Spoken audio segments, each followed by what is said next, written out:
Now, some performers got to do a whole song. I mean, like that guy, you know that guy Adam Levine who was in here from Maroon 5? Yeah. He was doing a song. They cut away after 10 seconds, and it was actually good. I was actually enjoying it. Kanye West now has been quoted as saying he will never do MTV again. Is that right? That's how pissed he is. He's like, I was in a fucking party suite. He goes, Britney Spears hasn't sold a record in 5 years. He goes, I got the #1 fucking album, and they stick me in a party goddamn suite. I'm on for 20 seconds. What's the point? Why didn't they put me out on the main stage? Yeah, if I'm so good. Right. What was on the main stage, though? So on the main stage, the first thing is Britney Spears. They open up with this. Now, how was that? It was sad. It was really sad because I believe she's mentally ill. I know she is. You know, I really do believe this girl's in the midst of a nervous breakdown. Hey, Howard, do you think Artie can date her now? I think anybody can. I think anyone on the planet. I think Chris Angel might even be banging her. I'm passing on it. Let me tell you something. Doesn't want her anymore. First of all, I mean, I'm no beauty myself, but then again, she lives in a world where she's Britney Spears and she's supposed to be hot. And, you know, listen, guys jerk off to her. She now has these hair extensions, which are obvious. And if I can pick them out, anybody can. Well, she shaved her head, Howard. Right. They're obvious. There's no way to not be obvious. Then wear a fucking hat. Then... Yeah, commenting on her looks in a way is commenting on a ball player losing his skills. I mean, that's her skill. Part of it was she was a hot chick. Well, she decided to wear what I can only describe as a Superman outfit. She wore short shorts and a bra. She was basically in panties and bra. The girl's a good 20 pounds overweight at least. Yeah. The back fat is rolling, and she's jiggling all over the place. I mean, you want to see what she looked like? I got to see it. Here, hold it a second. I'm going to let you see it right now. I'll show you a picture from the New York Post, page 1. Here. Do you think that looks good for a sex symbol? I haven't thought she looked good in a... Oh, my God. All right. That's a man, baby. Yeah, okay. You see, my God, if you're a representative, you got to go, until you're in shape, you ain't doing it. Yeah, you put her in a burqa. Yeah. She's not listening to representatives. She's doing her own thing. She's fat. She's got on fishnet stockings with shitty boots. I mean, I'm no fashion connoisseur, but this girl looked a mess. She clearly needs real help. And it was almost sad. The people in the audience were laughing. She could not even get it together to lip sync to her own song. And I missed it. She was sluggish and barely could dance. You know, she used to do those dance steps. She couldn't even do them. There were guys like on stage with the male dancers carrying on and jumping up and down and doing backflips. But they're dancing. She's not. Yeah, it was really the schoolgirl who was once popular having a nervous breakdown, and everyone in the audience, all the kids at school going, look at her. Well, you know what this is going to be? A couple of years from now, some actress will play her in a movie, and we'll be, you know, commenting on how terrible it was that nobody came to her aid. Yeah, she really needs Class A1 intervention. This is not a girl. This is a girl who was pushed into show business by a family. She clearly doesn't. She's telling the world, I don't want to be in show business anymore. And not only that, I don't know what else to do. Right. And she's really in deep trouble. It is a weird thing. Like Bob Saget told me once that with the Olsen twins, he held them as infants. Right. And, like, these two infants who are just, they don't know what's going on, were chosen at that point. Yeah. And he can remember saying, God, you girls are going to be in show business, whether you like it or not. Right. Like, your whole life will be recorded. And it's so crazy. Well, this Britney Spears is in really deep shit. I mean, she's in real trouble. And honestly, I wouldn't be surprised if you saw that this girl, you know... Well, I don't even think, I think her mother has tried to intervene. Britney is beyond help at this point. Yeah, you know, she's got a lot of money, so she can hide herself away. But and then Sarah Silverman came out, who I think is great. Sarah, you know, she's very edgy. And what did she do? Well, first of all, I felt bad for her. The room, even the way the room was constructed, you talk about television gone wrong. It was such a hollow room that if she was getting any laughs, you couldn't even hear them. You can't do comedy in that room. It's like it's not made for comedy. Comedy is an intimate thing. But she came out like this. It was funny because I was on a plane with Jeffrey Ross, and he said he was going with Sarah. He was shown in the audience, actually. Yeah, he must have been writing some jokes for her. But here's Sarah doing a little something. Wow, hey, Paul. But have you seen Britney's kids? Oh, my God. They are the most adorable mistakes you will ever see. They are so... She is great. Yeah. So she's the best part of it, and then she's done way too quick. Yeah. And then they go on with, I got to tell you, music is such shit now. At least the MTV version of what is happening musically. These fucking arrogant, what the fuck is the name? Who is Ashley Simpson's boyfriend? She's got to lose him. She's too hot for that little fucker. Like, I should know He's who all Ashley arrogant. Like, they're all... John Mayer? No. No. There's there's a guy in some band. I have no idea. He's got dyed black hair. They all look like girls. They're all fucking wearing, like, little weird fucking panty outfits. Hey, Howard. Yeah. His name is Pete Wentz. He's the guitar player. Yeah. Fallout Boy. Fallout Boy. Fallout Boy. And these Fallout Boys think they're so... I only know the name of the group. I don't know individuals. These Fallout Boys think they're so fucking cool, and, like, they're on there and they're going, yeah, man, you know, sometimes we DJ, man, and, yeah, he plays Bon Jovi sometimes, and the other guy goes, Bon Jovi, yeah, he goes, you know, and I'm like, they're putting down Bon Jovi, and I'm like, assholes, I haven't even fucking heard of you. And it wouldn't be an MTV without Bon Jovi. Yeah, I mean, and like, okay. If you get to be on MTV is because Bon Jovi held it up. Yeah, I mean, I'm just sitting there going, you fucker. You know, you who the fuck are you? And then they start singing, and they're up there on stage with 16 black guys, and the black guys are yelling and screaming, and their lead singer's wearing like a bowler hat, and they're dressed like a fucking... Yeah, what is going on? A tart. What is that outfit? And I'm just like, you know what? Somebody's got to fucking, like pull their pants down and spank them. They sucked. It's weird making fun of a band that sold 150 million records. Yeah, and still has a career. Like do Where that. Where will Fallout Boy be in 5 years? Fallout Boys, and then, I don't know. And then, like, the whole thing was a mess. And then, like, and every white guy's got to come up with a black guy. That's the most annoying fucking thing. Like I don't know, Justin Timberlake got triple threat award. In other words, he's so unbelievable. He's a triple threat. He got an award. He's a triple threat. So he comes on stage, and there's a black guy. They don't explain who the black guy is, but like it's like so he can have credibility. Right. So he could be cool. He's got a black guy with him. The black guy didn't win the award. And the black guy's all full of himself. He calls himself the maestro. Mm-hmm. Maybe that was Timberland. I don't know who you're talking about. Oh, no, the maestro's a different guy. Oh, is that right? Listen to this. Yeah, I got a little clip for you. I want to thank every... Oh, wait. Here it is. Wait. Howard, it was Timberland. Oh, that's Timberland. All right, so I don't know who the fuck this guy is. And the Male Artist of the Year, VMA goes to... I just want to say...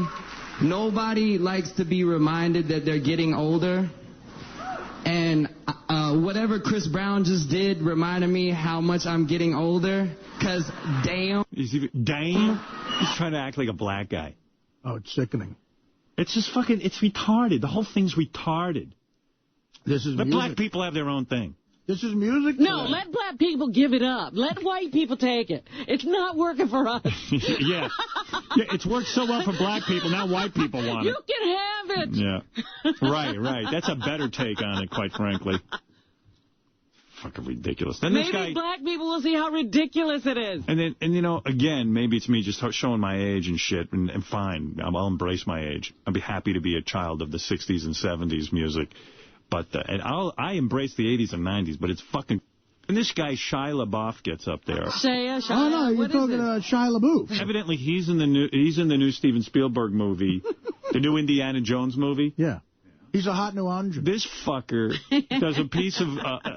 gets up there and does a rap. You wanted to fucking smack him in the head. Listen to this fucking asshole. What did he say? Listen to this guy. So, I've been sworn to secrecy by Steven Spielberg and George Lucas not to tell you the title of the next Indiana Jones movie. What the hell? I'm 21 and we're in Vegas, baby, so here it goes. This is the first time it's ever been heard. The official title to the next Indiana Jones installment is Indiana Jones and the Kingdom of the Crystal Skull. It's a big deal. Nobody's ever heard of it before. You fucking asshole. People are screaming. Like nobody cares. I think they have those chairs rigged with something. But wow. How ballsy just to do that, even though Spielberg said not to. Fuck Spielberg. Wow, he's got balls. Spielberg's going to be mad at him. Yeah, like they didn't say, go out there and say the name of the movie. And in typical MTV fashion, the best thing that happened at the MTV Awards wasn't captured on tape. What was that? Pam Anderson gets up and introduce... First of all, Pam Anderson's there, sucking face with Tommy Lee. She clearly... I love Pam. She does our show, she and God bless her. She needs an intervention, too. But she needs an intervention. I mean, how many fucking times is she going to go back to this asshole? Every time... I mean, the two of them... I know Tommy, too. He ain't a bad human being, I guess. I don't know. But those two together are poison. It's bad for the kids. And she can't stay away from him. She comes in here off the air and she starts telling me, Tommy this and Tommy did that. She's always happy when she's gotten away from him again. I thank God I got away from him. He's a shitty this, he's a shitty that. And then I go, well, who was the girl I was just talking to? Because now she's on the MTV Awards and she can't even... I wish I had her speech here. I don't. She can't even stop talking about Tommy on stage. Is that right? Yeah. You got that, J.D.? Pull the Pam Anderson. He can work a spell on her. Yeah. I mean, he's got voodoo, that guy. He's got a cock, big and thick cock. I know that. I've seen the video. And notice, we never see her when they're together. No. Well, anyway, it turns out in the audience, Kid Rock is sitting there. Oh, you're kidding. According to the reports, Tommy Lee reaches over and sucker punches Kid Rock. Like, Kid Rock's back is to him. And I think Kid Rock could kick Tommy Lee's ass inside of 3 seconds. Well, that's why he's sucker punching him. He sucker punched him. Kid Rock went berserk. They dragged out Kid Rock. They dragged out Tommy Lee. That Chris Angel guy who came running out, too. And by the way, I don't know why Britney Spears needed Chris Angel. She didn't disappear. She should have fucking disappeared. She didn't. She's disappearing on her own. But, I mean, it's so sad. I mean, it was so poorly produced, too, with all the money that Sumner Redstone has, you know, what is his company? Viacom. They make a fucking good award show. You got all that talent in the room. Nobody knew that you don't go to suites and record people for 3 seconds. Don't try to reinvent something. A couple of good performers, man. That makes a show. And Justin Timberlake did say something cool, though, I got to say. I got to hand it to the fucker. What did he do? He did say that MTV should stop with all these reality shows. He goes, we don't want The Simpsons anymore. Yeah, he goes, play some videos. What happened to his channel that plays videos? Yeah, it's really gone away from videos. I want to thank everybody at home for watching MTV. I want to challenge MTV right now to play more videos. Are we having a party? Thank you. Then they cut away from him. He's criticizing him. Yeah. MTV can... Was he in a party suite? Yes. Oh. But he also performed on stage, I think. I couldn't watch the whole goddamn thing. I mean, at some point I had to go to bed, but it was just really boring. That's why I stopped watching most award shows. They have become incredibly boring and long. And I don't think it's me just, feeling the age gap. I think it's like, I think anybody would agree with me on this. William, am I right? You saw it. Oh, yeah, Howard, I'll tell you, man. 3 questions, man. The fucking things, everything you said is so confusing. It was in a hotel, right? And they're either going from room to room, and not fridges or anything, but black guys. You don't even know who the hell they are. Yeah, they don't identify the black guys. No identification for all these crazy people running around. Everybody's driving back and forth, and what's called, the Britney thing, Spears thing was sad, but. It's just ridiculous. I used to look forward to these fucking things, and they're awful now. But I just got to tell you, over the week, I saw that Daniel Carver Cribs on Howard TV, man. Holy shit, man. Is that awesome or what? Oh, my God. Everybody has got to get Howard TV, man. That is the funniest shit. Hey, by the way, Artie, explain to me again, too, on Howard TV, Stuttering John's Maggot OJ show. What is it? What is that again? Because I hear that's great. Yes, it seemed like he was faking it for a lawsuit. Right. And it's just a very funny hour, Yeah. Oh my God. And what's called? This is the first time the show's ever been seen on TV. Yeah. For some reason it never made it on. Well, again, like I always talk to Doug about that. He said, and that's the example. The great thing about Howard TV is they can show a lot of times with us just bullshit. Like funny raps we would do together and not just guests. Yeah, and I'm glad you guys are putting on some of that old stuff, some of the stuff that a lot of other people didn't see. And one more question. And by the way, the top 5 shows on Howard TV, just in case you want to know, the #1 show is Weekend with the Killers of Comedy still because, it's so good. It's Bob Levy, Sal Rich, and Beetlejuice. Yeah, it's the Hack Pack hitting the road in Boston and all the shit they do on the road. Also, the one with, what's it called? The new one that came out. Ping Pong Game with Crackhead Bob? Yes. That's number 3 most watched. Oh, you're kidding. No, it's so great with Miss Amputee. And number 2 most watched, Dynamite Meets the Whack Pack. It's an archive show with an uncensored segment with this little porn star banging high-pitch Eric. Everyone's watching that. Believe it or not, the Russell Simmons interview is very, very popular on Howard TV. Russell Simmons is number 1? No. Number 4. Number 1 was Weekend of Killers of Comedy. But number 5 is the powder farts with the girls. Where Will put the powder in the fart. Right. And some sexy Sibian rides from Rabbit and some other chicks. It's quite a good month on Howard TV if you're a subscriber. And one thing I wanted to ask you, Howard, a long-time listener, man. I just wanted to ask you, any way, you can give me 500, man? What's called? I had to hang up on this guy. Really? I don't have 500 right now. What's called? What you call it? He didn't even call what you call it. It was what's called. Fucking guy. Then you're wondering, like, he was saying so many nice things. Was it just because he was buttering me up for the 500? Right, he wanted the $500. Yeah. Now it just takes away all his credibility. See? Now everything he said about Howard TV and everything else. Yeah, just really screwed up. Yeah, we suck. And we fell for it. All right, so here's Pam Anderson. So she can't stop talking about Tommy Lee. And then as soon as this rap was over, Kid Rock somehow got sucker punched by Tommy Lee. I'd like to call Kid Rock and ask him what happened. Yeah, we should try to find out. Okay, I've had some good times in Vegas, but one of the best times I ever had was making out, stop it, Tommy, with the next performer in the middle of the desert. I think I had my tongue so far down his throat I could taste his fiancé. Stop it! And I might need a repeat performance later on tonight. So rocking it up in the Sky Villa Suite with T-Pain, my friend. Kanye West! Tommy's like, she can't even stop talking to Tommy personally. Now, where is he? Is he sitting in the audience while she's talking to him? Yeah.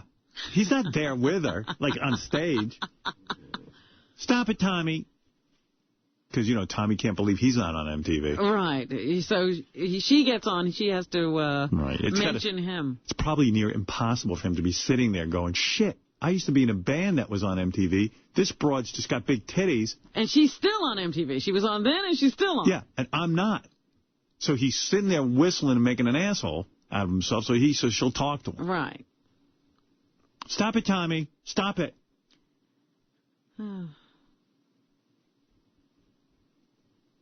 It's unfucking believable. Stop it. Same kind of thing. Same deal. Hey, Howard? Yeah.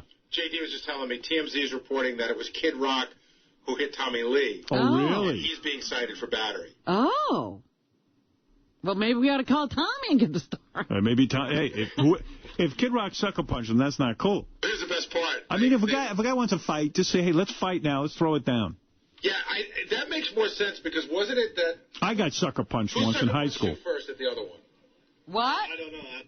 What'd you say? I think that it was Tommy Lee who sucker punched Kid Rock at that Super Bowl event. Do you remember that? No. We had videotape of it, but anyway, they let Kid Rock stay and they threw out Tommy Lee. You mean Kid Rock sucker punched Tommy Lee and they threw out Tommy Lee? Right. That's good. Yeah, he's hotter right now musically, so. Oh, Kid Rock punched him. Well, he probably sucker punched him because he got sucker punched the first. I don't know. You know what? Well, anyway, Jamie Foxx came out and said this about it. Make some noise right now, Vegas! Make some noise right now!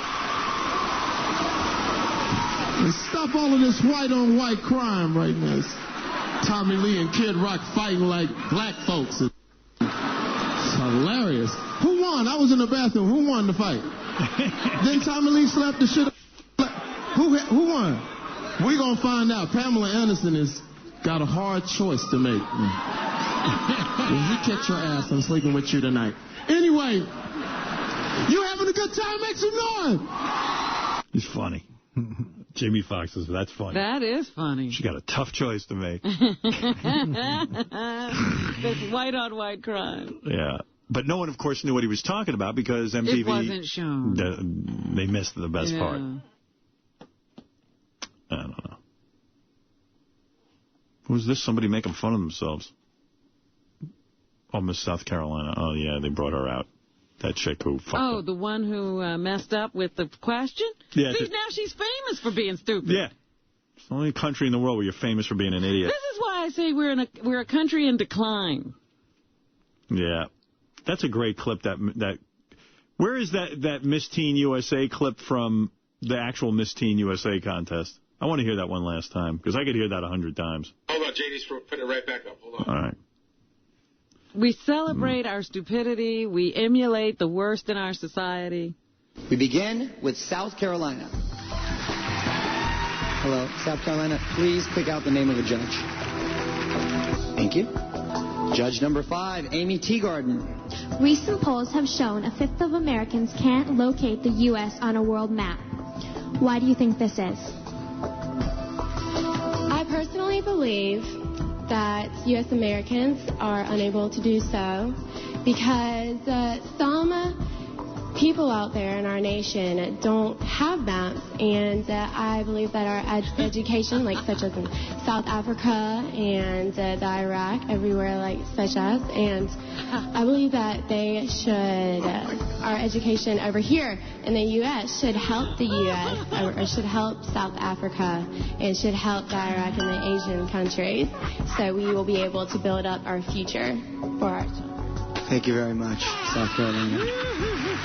Wow. Why would you have a sound that cuts her off? I would keep her going. Well, the show had a time limit. Oh, did it? Who cares? That's where you just say, screw the time limit. Let her keep going. So she came out on the Video Music Awards. I didn't see her. I know she looks good, and she was going to make fun of herself, but she didn't even do that good. She's such an idiot. She couldn't even make fun of herself good. Well, she doesn't know why she's funny. Right. Hi, I'm Miss South Carolina Teen USA, Caitlin Upton, your favorite girl from the internet. Now that you voted for... You can tell she's a moron. Like, she doesn't even say internet right. Internet. Best new artist, you can go to MTV. Hi, I'm a hot retard. I'm retarded, but you can't tell because I'm hot. TV.com after the show to see all of tonight's performances and rate your favorite VMA moments. Your top choices will air in a VMA Remix Viewers Pick Show. But this show only airs one time because I personally believe that Nevada Las Vegans don't have fun because some people out there don't have meat. And I believe they should. Over here in the South America. She even fucked that up. She was trying to say Las Vegans are vegans. You know, she's an idiot. She's just an idiot. It's easy to write because you could just say, just try to read this. And fuck it up. Yeah. There's Las Vegans.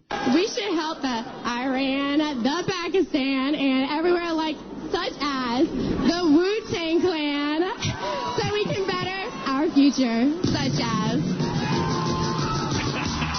Fucking idiot. Well, anyway, so that was my review of the MTV Video Music Awards.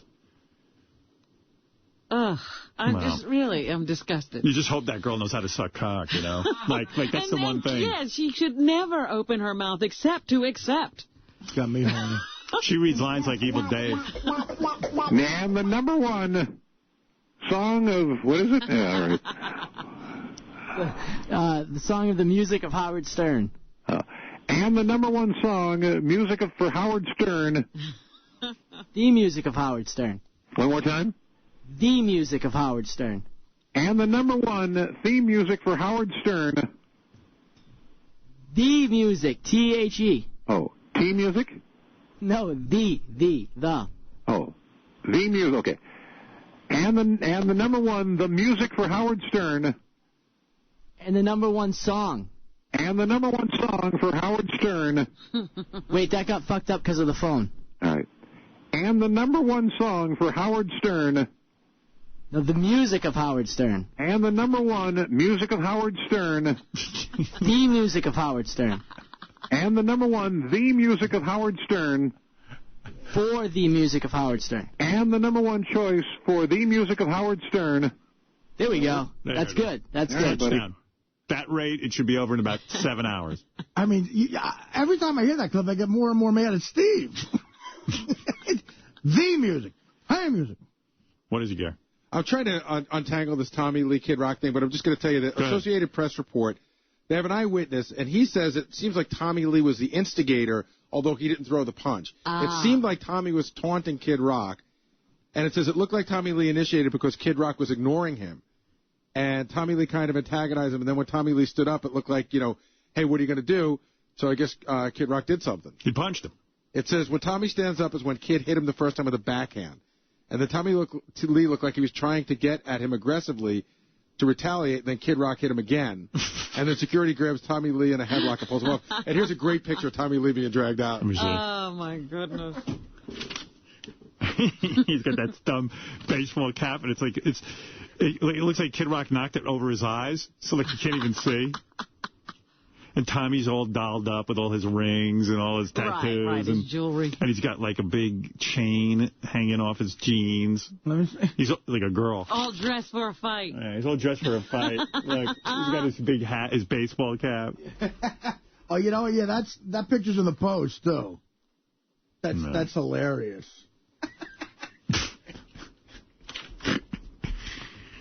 Because Kid Rock could probably kill Tommy Lee in a fight. Right. Well, that's why he's doing it. Tommy's just so all about attention.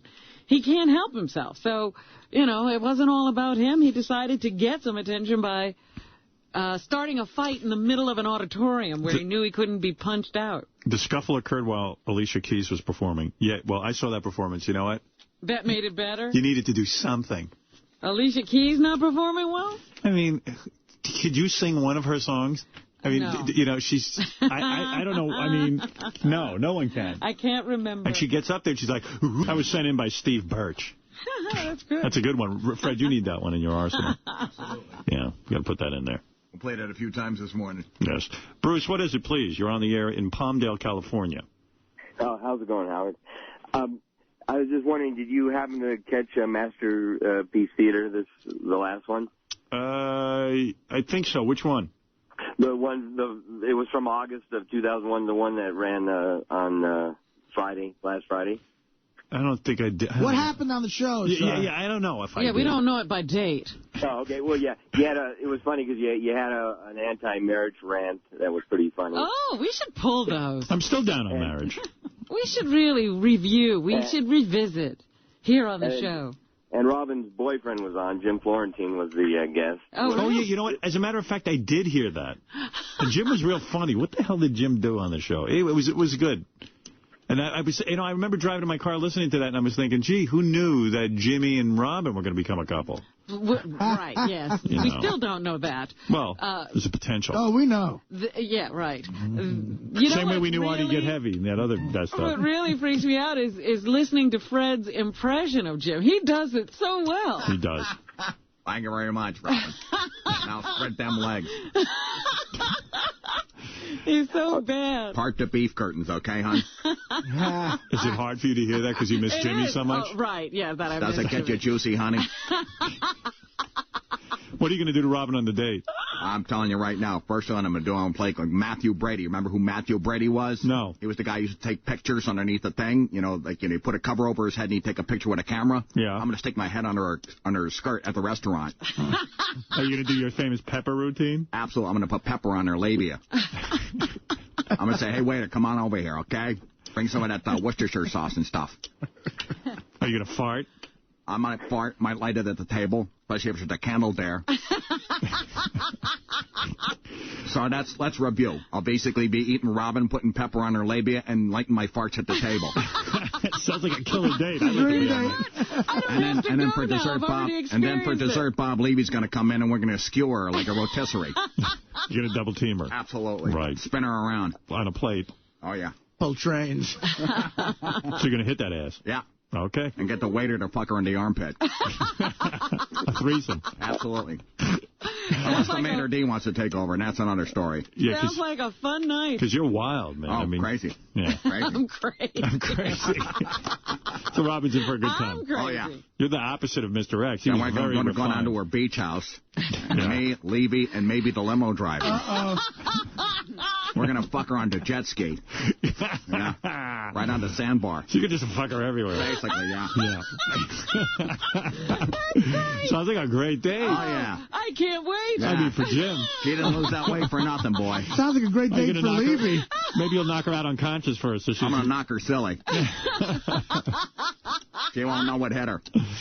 She'll think she's Beyonce at the VMAs. Jim, will you go in her bathroom and do an upper decker? I'm going to do an upper decker, absolutely. That's another upper thing. Decker, lower decker, middle decker. Beyonce at the VMAs is a big fat cow. What? She got fat again? Yeah, wow.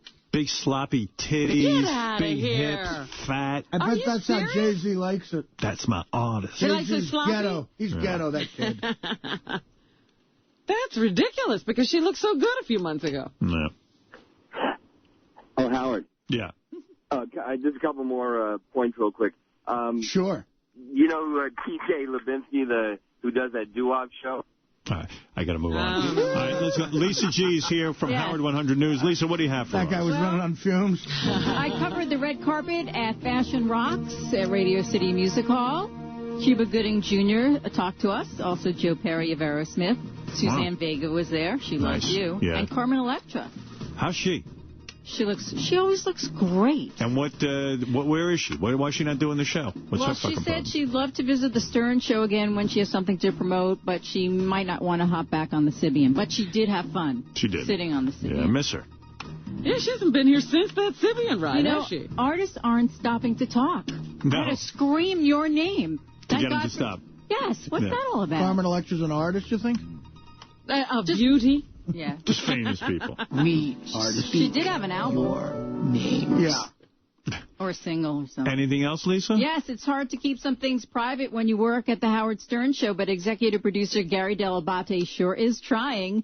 Page 69's Jason and Will reveal that Baba Booey has been reading emails and documents in his office with reading glasses, but he's so self-conscious he won't wear them here in the studio, even going so far as to memorizing the things he has to say. What a douchebag. Oh, wait a second. Why won't you wear your glasses? I'm not memorizing anything.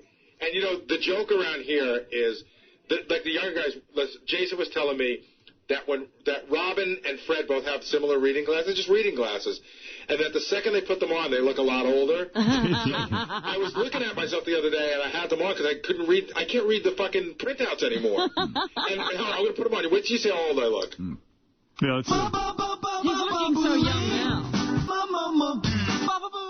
Baba Booey. I have to keep them low on my eyes and look at shit, and it's just fucking, I don't know. It's not bad.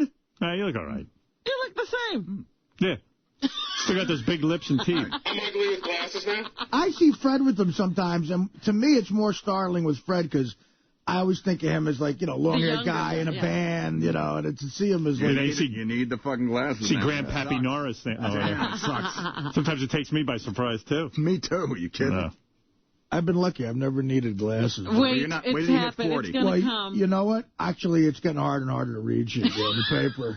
I went to the eye doctor. He said my vision got better. I was shocked. Really? Yeah, I'm reversing my age. You're kidding me. Yeah. No kidding. Yeah. Does that happen often? Or? No, he's rarely. Rarely. Very rare. I have a theory that he never needed the glasses. It's a look. It's just a look. Yeah, I just don't like things flying into my eyes. Do you have lenses? I wear glasses. I know, but do you have contact lenses, too? No. I always wear glasses. He tried contact lenses once. Yeah. They scratch my eyelids. I always have problems. They're better now. I don't care. You know what? It's over for me. I'm not looking to look better. He could never get used to them. It was a nightmare with something in his eye. Gary's a mess. His hair is getting gray. His lips are getting bigger. Maybe it's not even his vision. Maybe his lips are blocking the page. Are his lips getting bigger? I don't think so. We measured him. Stop it. I think he's doing collagen.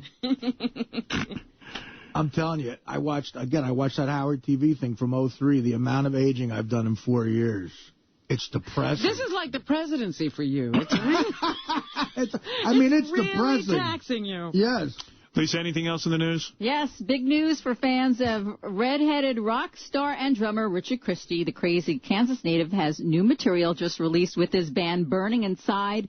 The third and possibly final album for the band is now available on iTunes and Napster. It's Burning Inside's first album in 6 years, and you can also check out richardchristy.com. All right. Did Richard work on this with the band? I guess so. Wow, I'm shocked. Well, let's hear it. Thank you. All right, thank you. I got good copies of them now. We could really hear them. Okay. With this satellite technology, you want high fidelity. Pristine. Yeah. Want pristine phony phone calls. Hello? Hello? Gary? What? Gary. What? What? Gary. What? Gary. See, all day. Gary. What? Gary. What? Hello? Hello? Gary. What? Hello? Hello? Gary. All day they talk. What? Hello? That's what Hello? goes on. Oh, my Gary. goodness. What? What? What? What? What? Gary. What? Hello? Hello? Hi. What? What? What'd you say? What? What? Hi. Okay, bye. Hello. Hello? Hello. Hello? Hello. Hello? Hello. Hello? Hello. Hello? Hello. Hey, shut up, listen to me. Hello. No. Hey. Hello. Oh, my goddamn hello!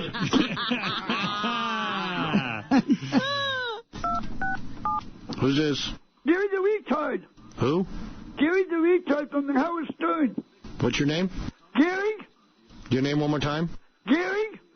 Whisper it, please. Gary? Whisper. Gary? Okay, hold on, please. Yes, can I help you? Stern Show. Yes, it's Gary. I would like to... Can I help you?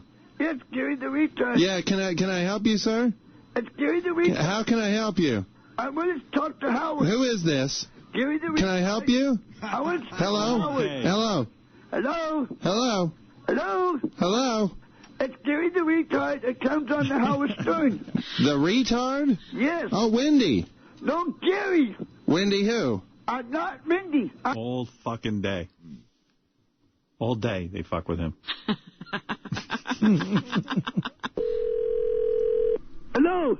Could I please speak with Mr. Gary the retard? Yes, I'm right here. Oh, hi, Gary. My name's Nurse Quivers. I'm with the Oregon Hospital for the Retarded. Yes? I recently got your test results back. You came in for a checkup. I did? I'm going to put Dr. Stern on the phone. He's going to give you your test results. Okay, hurry Okay, up. here he is, Mr. Retard. Dr. Stern here. How are you? Hey, Dr. Stern, how are you? We have your test results here from Nurse Quivers. I'm going to open them up and reveal them to you, okay? What is it? Okay. Gary the retard. Well, apparently, Gary, based on your last test, it is conclusive, and you are no longer retarded. Hey! That's right, Gary. Congratulations. You're no longer... Gary the retard from the Howard Stern? We don't know anything about that, but before we confirm that you are indeed no longer retarded, we have a few qualifying questions to make sure. Gary, if you don't know the answer to a question, what would be the proper reply? I don't know. That's it, Gary. That's right. If you don't know the answer, you wouldn't know it. Gary, how's it feel to be normal? You said I'm not retarded? Well, Gary, I have one more question for you to make sure. Gary, what rhymes with rye won't go? I don't know. Yes, Yay! very good, Gary.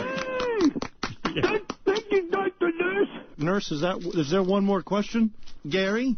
What? Okay, here's your last question to determine that you're normal now. What is 2 plus 5? I don't know. Ooh. Gary, it sounds like you are indeed retarded. Hey, you know what? Fucking yes, doctor, about that. You guys made me smart, but I'm not retarded no more. Don't argue with the doctor, Gary. He said you're retarded. Yeah, fuck you. Day and night.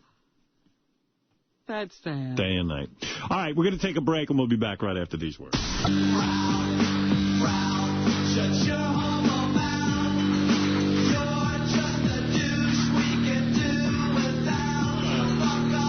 What a lovely song.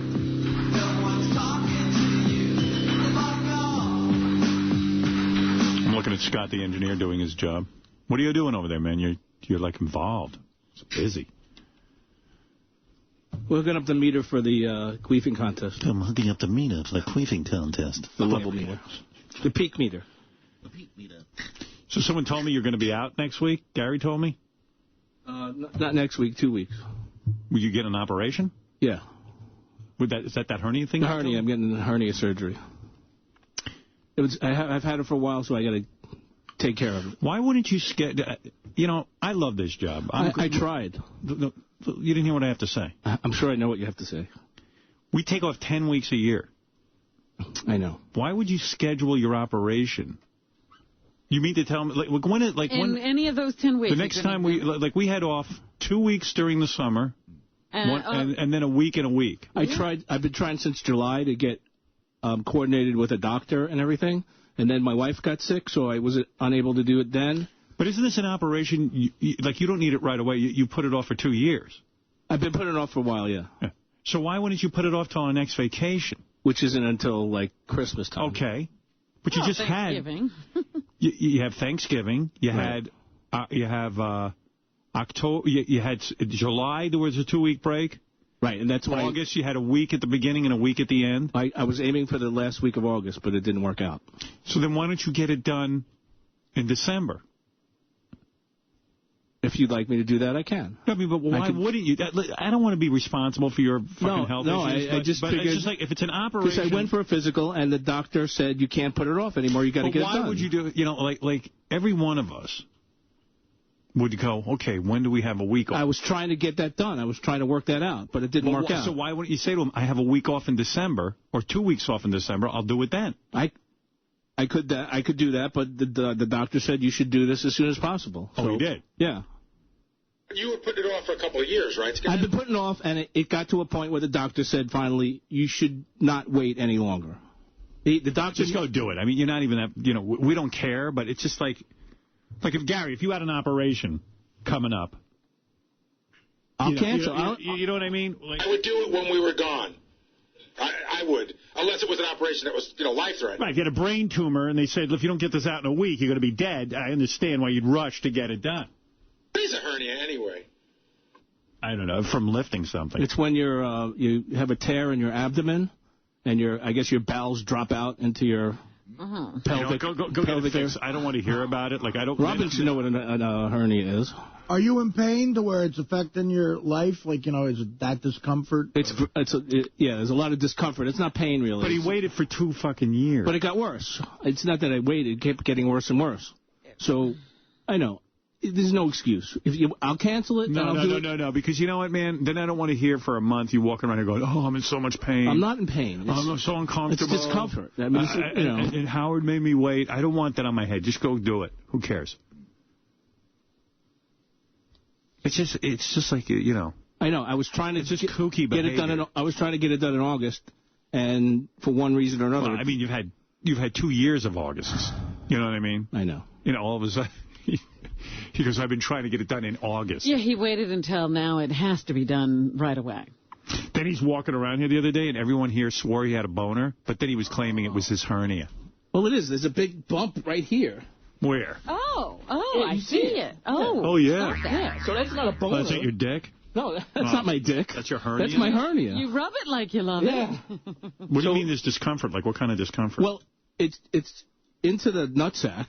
Yeah. And that gets bigger. And your dick kind of goes in it sucks it in like a turtle. Your dick's in like a turtle? Yeah. So what's that bump?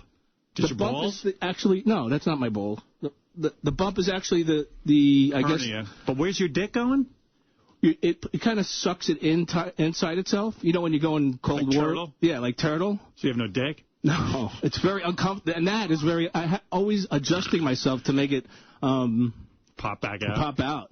That's uncomfortable. That's really uncomfortable. And you've been living like this for 2 years? Well, no. So the hernia is swallowing your dick? Yeah, pretty much is what's happening. If something was swallowing your dick, wouldn't you get rid of it? I'd get rid of it. Depends on who it was. Unless it was a hot chick. Yeah, yeah, right. No, I mean, that's awful sounding. What you're describing. It's not pain. I'm not in pain. It's just a lot of discomfort. Yeah. And it just slowly gets worse and worse and worse. Cool. So, I'll wait. I mean, I could wait. I've lived like this for, You know what? It's just like Gary even said to me, he goes, we're also into this show. He goes, I am, and I never do this at all, but all right. Unfortunately... Who cares? It's fine. You care, obviously. No. It's just it was brought up to me, and I just thought it was unusual. I mean, there's so many opportunities to go get an operation. Only you would do it. And you're right. And you're right. And I tried to get it done in August. All right. Got it. Thank you. I'm done with the conversation. Just wanted to hear what you were thinking. Okay. And it turns out you weren't thinking much.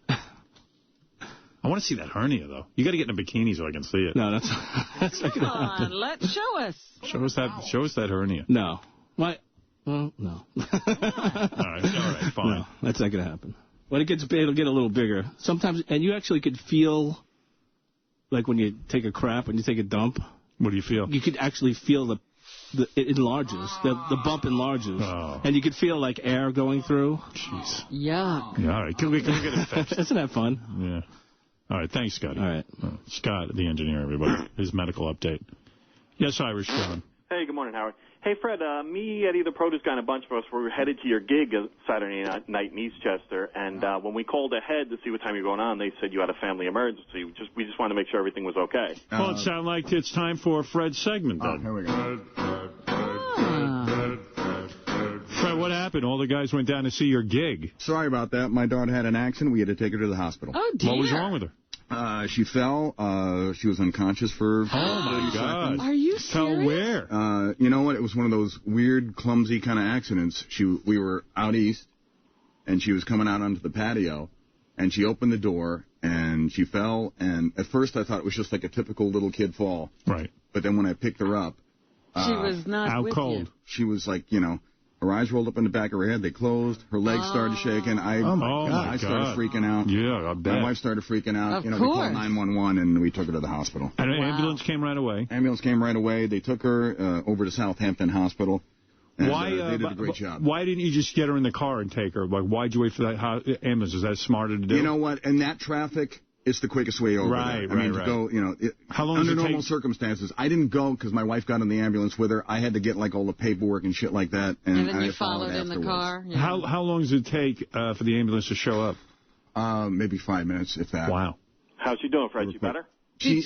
Knock wood, she appears to be better, and we're still watching her, though. Did she revive during that 5 minutes?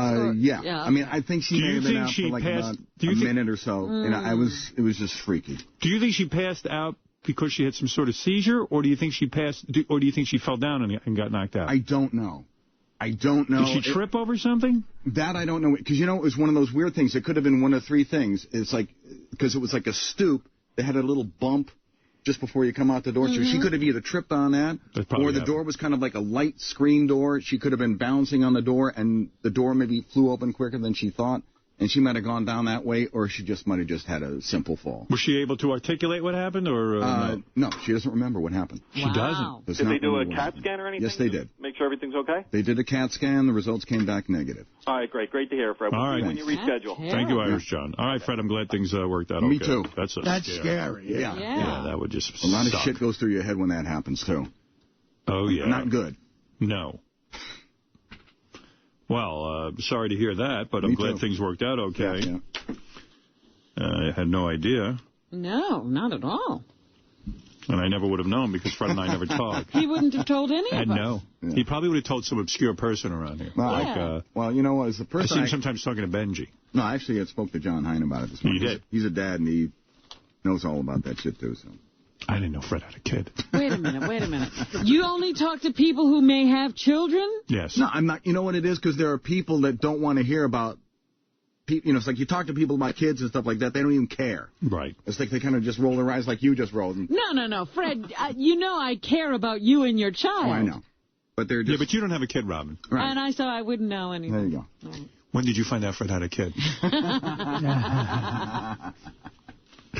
Well, that's why I'd be interested. Right. Well, I'm glad it worked out because that sounds scary as hell. Really. I just got to mention one thing I read in the paper today. It was just weird, like this pot dealer got busted. He was evidently like a big-time pot dealer. And he got busted because he kept his weed, like he had 8 pounds in a locker, which was right next to like the DEA offices. Well, how stupid is that? Yeah, but he says he didn't know that they had moved offices. He didn't know. But the guys in the DEA were walking by these lockers, and they just smelled the pot. I mean, 8 pounds of pot smells. So they brought a dog over, and the dog just sat in front of the locker and salivated. You know. And then, you talk about strange pot stories. This is in the paper today, too. Santa Cruz, California, this dude, marijuana dealer, okay? He calls the cops up, and he reports a theft at his house because they stole a quarter pound of his stash. Now, how... Oh, my goodness. So the cops went over, and a 19-year-old kid, you know, he says 2 guys came in, one of them armed with a handgun, robbed him at gunpoint as he sat in his car Tuesday night. And the cops even said it was unique to have people who are dealing drugs call the cops. Call us when they get ripped off. So this is the first time.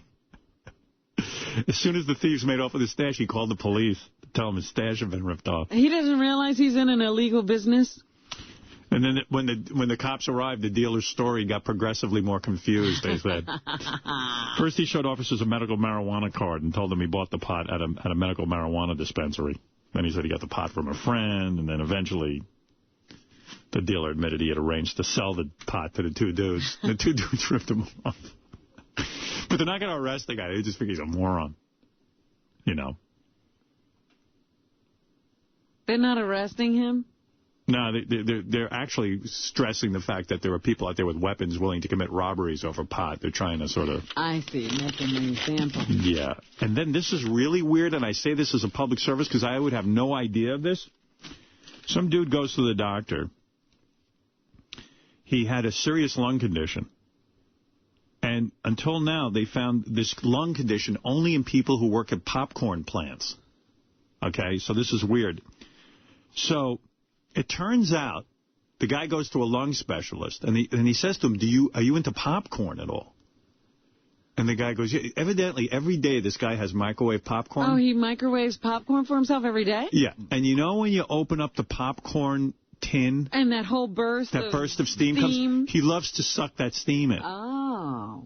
And it gave him lung something, a rare lung disease. As soon as he stopped sucking down the popcorn, that smoke or whatever it is. It went away? He's fine. You fucking believe this? You would never know. I mean, like, I could see me making popcorn every day and sucking that air in because it kind of feels good on my face, the steam. Well, I just don't figure anything in that thing is very good for you anyway. If I have popcorn, I hot air pop it. No, you're perfect. I mean, Robin's now, like, vegan. She just told me she won't eat cheese. She was on a plane with Jeff Ross, the comedian, going to California. So he orders a steak. Then he goes, oh, you're a vegan? He goes, what do you eat? She goes, oh, nuts, and I'll be able to eat the nuts on the salad. And the salad. So Jeff goes, so why don't you order a pasta and give it to me? Because she won't even eat pasta and cheese. Wow. So it's just nothing but, like, organic grown shit or something? Yes, organic grown shit. Jeffrey Ross eats a steak and a pasta dinner, and then he starts complaining to Robin that now he's full and he can't function. He got off the plane and said, I overate. That's the worst thing on a plane. It really is when you overeat on a plane. Sometimes there's nothing else to do. But don't breathe in that popcorn crap. Yeah. He can't do anything anymore. Nothing. The doctor goes, this is a weird question, but bear with me. Are you around a lot of popcorn? His jaw dropped, and he said, how could you possibly know that about me? I am Mr. Popcorn. I love popcorn. The man told Dr. Rose that he had eaten microwave popcorn at least twice a day for more than 10 years. Wow. And when he broke up with the bags after the steam came out, he would inhale the fragrance because he liked it so much. At least twice a day. Yeah. That's a lot of popcorn. Imagine, 6 months later, the man lost 50 pounds, and his lung function not only stopped deteriorating, but he actually improved after he stopped breathing in popcorn shit. How's that? You know what? We should repeat that every day, man, because people don't know that stuff. Who would know that? Who the hell would know that? Should be a warning on the side of that popcorn bag. Yeah. I want to get to the queefing contest on time, too, because my chess teacher is stopping by this morning to watch us do the show with his kid, the 17-year-old kid. Oh, so we got to clear out the studio. Yeah, so queefing wouldn't be appropriate during the kid's visit here. You and this chess teacher, this is his second visit. No, he's never visited. I thought you never met him. No, that was the guy he plays on. That's the guy. The guy you met was the guy who owns the website I play on. Oh, I thought that was your teacher. Now, my teacher, I never had on the show, but he's just coming to observe. What happened is his first wife died of cancer, my teacher. Mm-hmm. So he set up a thing to help people with cancer. So he needed something to auction off, so he auctioned off a trip here to the show. Oh. So the kid who won is some kind of chess champion or something. I don't know what he is. He's 17 years old. How did he have the money for it? How much did it cost? Maybe his parents. Okay. Or maybe that he's a hustling old dude like me with chess. And so I said they could, All right. So he's going to chaperone him. It's for charity. I'd like to meet your chess teacher. Yeah. He's super smart, this dude. What does he do? He teaches chess full time. That's it? Yeah, he had a regular job and everything, and he made some dough. And all right, so he made enough to retire and just teaches chess or something? Yeah, but he makes a pretty good living at it. Uh-huh. He teaches, he loves it. Are you staying with your studies? You've been feeling very frustrated. Yeah, I haven't been so good lately. And then I saw some guy I used to play, and all of a sudden he's ranked way high, and I'm thinking he's cheating or something. I think people cheat. Some people are such assholes. When you play chess, you're on the Internet. You could theoretically have a computer next to you with a computer, and they catch guys cheating. In other words, what's the point of it? And this is like for your own person. It's not like you're going to win a bunch of money. No, it's so you can learn how to play the game. Yeah. So why would you use a computer? So you can what? So you can brag that you're smart? Yeah. That you can get your rating up there. But then when you play someone in person, you'll lose in 2 seconds. You're a douchebag. Do you ever play your teacher in a game? And it would be ridiculous. He's that good. Yeah. So what does he do? He can play blindfolded. Really? He can play, yeah. What do you mean play blindfolded? You tell him the moves? Yeah. Oh, okay. You play on a board and tell him the moves, and he'll keep it all memorized in his head and still kick your ass. Wow. It's pretty impressive. That's frightening. Yeah. I hate that. But what does he do with you then? He looks over games games I played. He teaches me stuff. But that's what I'm saying. So today we're going to discuss such and such a defense or something? Yeah. One of those. He teaches me that, or he just looks at my game and goes, you're a fucking idiot. Why would you do that? You lost. Why did you do that? You should have done this. Like what? He goes, what happens in your brain that you would... Look at the geometric progression of a night around a board, and he goes, here, now tilt the board 90 degrees in your mind. Oh, forget it. And I go, how do you do that? Yeah. Because you don't know 90 degrees? I go, no. See, that goes back to that movie, Looking for Bobby Fischer. Right. Where Ben Kingsley wipes the board clean of pieces and then says, look at the board. You know what? I could stare at a board for a year. It wouldn't make a difference. He looks at me the way we look at Gary the retard. Like, you know how we call him up and go, and he stays on? He looks at me like, why does this guy even play? Right. You don't have the brain for this. But I'm his best student because, A, I can afford him, and B, You show up for class. I show up for class. Like an idiot. Keep showing up. Where does he teach you? On the phone. Oh, it's on the phone. He's from Philly. Right. So now, do you have to set up a chessboard? No, you do it all on the Internet. Oh, it's on the Internet. Yeah. There's a board set up. You just sit there and you talk shit on the phone. And he's got a special line, the phone line, he can call me for like free or whatever. He pays one flat fee. Right. So that's that. And how long is a lesson? An hour. But sometimes it'll go a little longer. And how many lessons do you have a week? There's no, if I have time, I take a lesson. So maybe I could get in 2 or 3 lessons a week, or one lesson, or, you know what I mean? It depends week to week. Yeah. What's more expensive? Like if I'm on vacation, I'll take one every day. Oh. But, then when I get back to work, like I don't have time. Whose fee for one session is more expensive, him or your shrink? Oh, my shrink. Forget it. Much more expensive. Shrink. He thinks I'm fucking nuts. That shrink. I'm agreeing with him listening to you sometimes. Yeah. I think he's right.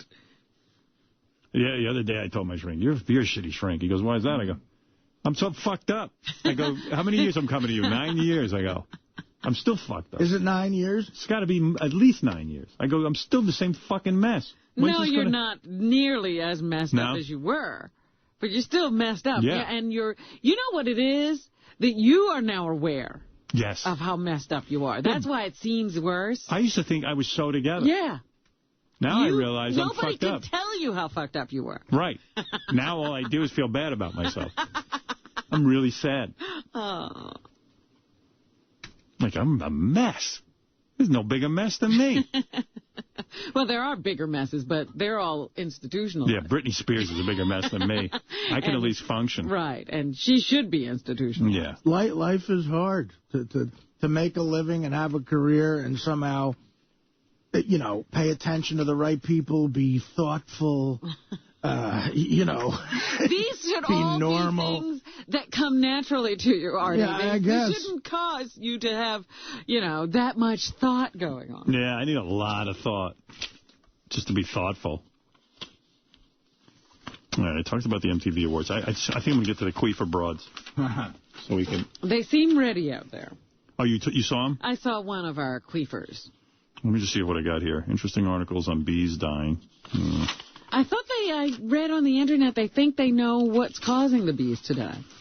Yeah, that's what my cousin's company's about, that Beeceuticals. Yeah. They're trying to save the bees. If the bees die, we all die, believe it or not. But they do think they figured it out. Oh, yeah, what is it? It's some kind of virus that they're... I didn't read the whole article. That's what my cousin said, but he's trying to figure out how we can repopulate the planet with bees so that we don't die. I think it's that fucking microwave popcorn. Killing those bees. Bees are eating the microwave I don't know, man. I'm telling you. I'm looking into that. So what exactly do bees do that cause us to... They pollinate. And that causes things to grow. Right, including all of your food. Vegetables and everything else. Look at Pam Anderson sitting on Tommy Lee's lap. Like, what is that? Like, I mean, like, why do you divorce the guy twice? And see, there's another person who needs help. Yeah. Marianne from Brooklyn, you're on the air. Go ahead, Marianne. Oh, Howard, I saw that popcorn thing, too. It's crazy. Yeah. But, Fred, I heard you on Pharrell the other night. You were awesome. I mean, that was the most Fred I ever heard in my life. What do you mean? You were on Pharrell? Yeah. How so, Fred? How did that come about? They asked, I went on. Uh-huh. It's funny. Did you talk about sports? Yeah, a little bit. Whatever amount that I know, which is probably precious little, but they seem to find it meaningful. Fred, you were great. Oh, thank you. You were very good, and you spoke about your wife and your daughter and the sports and everything. Are you in love with your wife? Like, do you have a good marriage? I think we do, yeah. Because when Beth's brother was getting married, I said, I know some people with a good marriage, because we were all down on last time when you guys were talking about that last week, I was going to be one of those guys to say, yeah, I have a good marriage, but I didn't want to spoil Sal's argument. Well, he seems to think everybody's miserable. Well, we were telling, we were giving Doug some horror stories before he was getting married. Oh, really? Yeah, and then I went, and I felt bad. I went, Doug, I do know many people who are really happily married. And he goes, yeah, like who? I go, and I had to think, John Hine. He doesn't even jerk off, I said. He loves his wife so much. But John does have a great marriage. And then there was somebody else who had a good marriage. I said Gary has a good marriage. Yeah, he does too. Is he happy? Gary, would you do it all over again, or would you, be single? I would. But you would be single? Yeah, I thought so. anything. All right, he has a bad marriage. No, what did he just say? I don't even know what the answer to the question was. I would do it over again, but there's bumps in the road as you go along. I think Fred would agree to that, too. But where I am now, I'm very happy. I had pyramids in the road, but we got past it. Yeah, I think Fred seems really happy, too, but I listened to some of those, like last week on Best Of, you played the one where, his wife was making out with the guy from the play. Yes. And holy shit, was that tense. Yeah, I remember, and Howard was terrible. Oh, no, Howard wasn't terrible. I stuck up for Fred. He was being the host of his show. I was listening, and Howard was terrible. I put my foot down. No, I wasn't. I helped the motherfucker. I said to that woman, I said, listen. As bad as Fred felt, you made him feel worse. I couldn't believe. Because he should feel bad. Do you remember getting up and dancing with Fred's wife? And you danced with Fred's wife? And you brought in the guy she was making out with? Yeah. Well, how could I comment if I didn't see what was going on? I wasn't going to go to that dumb show. He kept saying how good-looking the guy is, and then you forced the guy to say something that offended Fred. Then Fred yelled at him, and then the topper was you tried to ask everybody to dance with Fred's wife. Right. And then when you asked Stutter and John, Fred almost killed Stutter and John. He said, John, you're not touching my fucking wife, you're a dirtbag. And then John's asking Fred what the fuck his problem is. And then it became a John and Fred thing. Right. Hey, someone had to motivate this guy. But remember how saved his marriage. Remember how you listened back to the Rainbow Room thing? Oh, my goodness. And you said, I hated what I did at the Rainbow Room? This you would is worse. hate this worse, yeah. Well, I love Fred. I was like, man. I love Fred is that one, it might have been worse from just, like, the attack. But it was worse for me with the Rainbow Room because it was like fresh on the heels of but deeply wounded. It was the emotional thing. He was ripping scabs off. You could tell that you were just ripping them off. Just go on? Something weird just happened. Oh. Went the right channel. Yeah. Howard, I'm Something still just here. Artie, maybe that's what. Oh, now it's back. Fred. Oh, that's better. Yeah. What happened, Fred? I didn't touch anything. Fred. Yes, honey. I wanted to say your marriage is doing very well now. Thank you. Thanks, Marianne. All right. Here's Fred on the glad she knows. Hey, Freddie, I got a couple questions about your writing. Go ahead, my friend. Yeah, how much of what Howard says do you and Benji write, and how much is just like off the cuff? You know, Pharrell always has music going in his show. I know, yeah, that was the only thing I really didn't care about. You know, at one point when we started doing the show, there was music in the background. I go, that's cool, but then it doesn't stop. Yeah, and I'm okay. When is this? He's got a whole concert going on. There's never not music on the show. Right. I don't know. Maybe look, that's part of his ambiance. I mean, he does a really good show. I have to say that he's a great host. And he's got a great bunch of people working with him, and it was fun just being a part of that. All right. I have to say the majority of everything that's done is all... He's practically drowning out Fred. I know. How Fred's competing with the music. Well, that's why I think now I know why Pharrell has all that high energy, so he can scream over the music. But he could lower the music. Howard. And if we're lucky enough to stick a line or two in there that really, you know, I'm not going to speak for Benji. Benji probably going to pretend like he writes everything, but I'm not going to make that claim. Hey, Fred, are people in the studio dancing during this, or I mean, is there a whole party going on? Oh, it's a nice atmosphere. I mean, everybody's happy, everybody's up, no dancing, nobody doing the hokey pokey or hopey copey. You know, I throw in a line here and there, and Howard sells it, and he's a genius at what he does. Have you ever had moments away from the show with Howard where he's ever expressed his appreciation for your... Oh, fucking Pharrell. What an asshole. Why is he asking that? Yeah. Gifts to the show and what you brought to the show and appreciation for how much you mean to the show? Have you ever had that moment with him? Those rare, awkward moments? Yeah. Once it was like... We've had some moments. We both are very grateful that we found each other. Trust me. Pharrell. Don't worry about it, huh, pal? Keep Fred off your show. It can only cause trouble. Yeah, you'll ask some question and get Fred all riled up. Here is Terrence in Jersey on with Fred Norris. I'm Young Messick of the Daily News is in here as well. What's up, Scotty? It's a fucking honor to be talking to the man, Fred Norris. How you doing, Fred? Thank you, my friend. For a long time, bro. I just got a weird question. I don't know if it's weird, but when did you actually start, like, putting drops in on shit, like sound effects? Did you always do that, or did you, as the years progressed, you came up with more and more? Right. It just, you know, it's sort of evolved in that. I'll tell you kind of, either it's going to be interesting or boring, depending on how much you're into the minutia of it all. But, I mean, we used to do some stuff at DC 101, but it wasn't like to the... Rush going on behind it. Right. Limelight by Rush. And Limelight. Singing, yeah. There's a lot of competition going on. You know, I'm listening to this. Maybe we should play music whenever Fred talks. Little Rush music. It kind of enhances it. It seems more important what he has to say. I've done Pharrell's show as well, and it really is, you feel rushed and you got to yell, and like there's a real urgency about it, because the music is going like, fuck. I could see maybe an instrumental bed, but this is full vocal. Yeah, this is the guy singing. It's like, it's like you're doing an obstacle course, and you're trying to juggle at the same time. It's like, I don't know how into the minutiae, living in the limelight. Degree that it is now. And then when we were at NBC, I don't know, at one point in time, the program director, Pig Virus. Sometimes you probably think like maybe I'm listening to two stations at the same time. Right, maybe there's a bleed.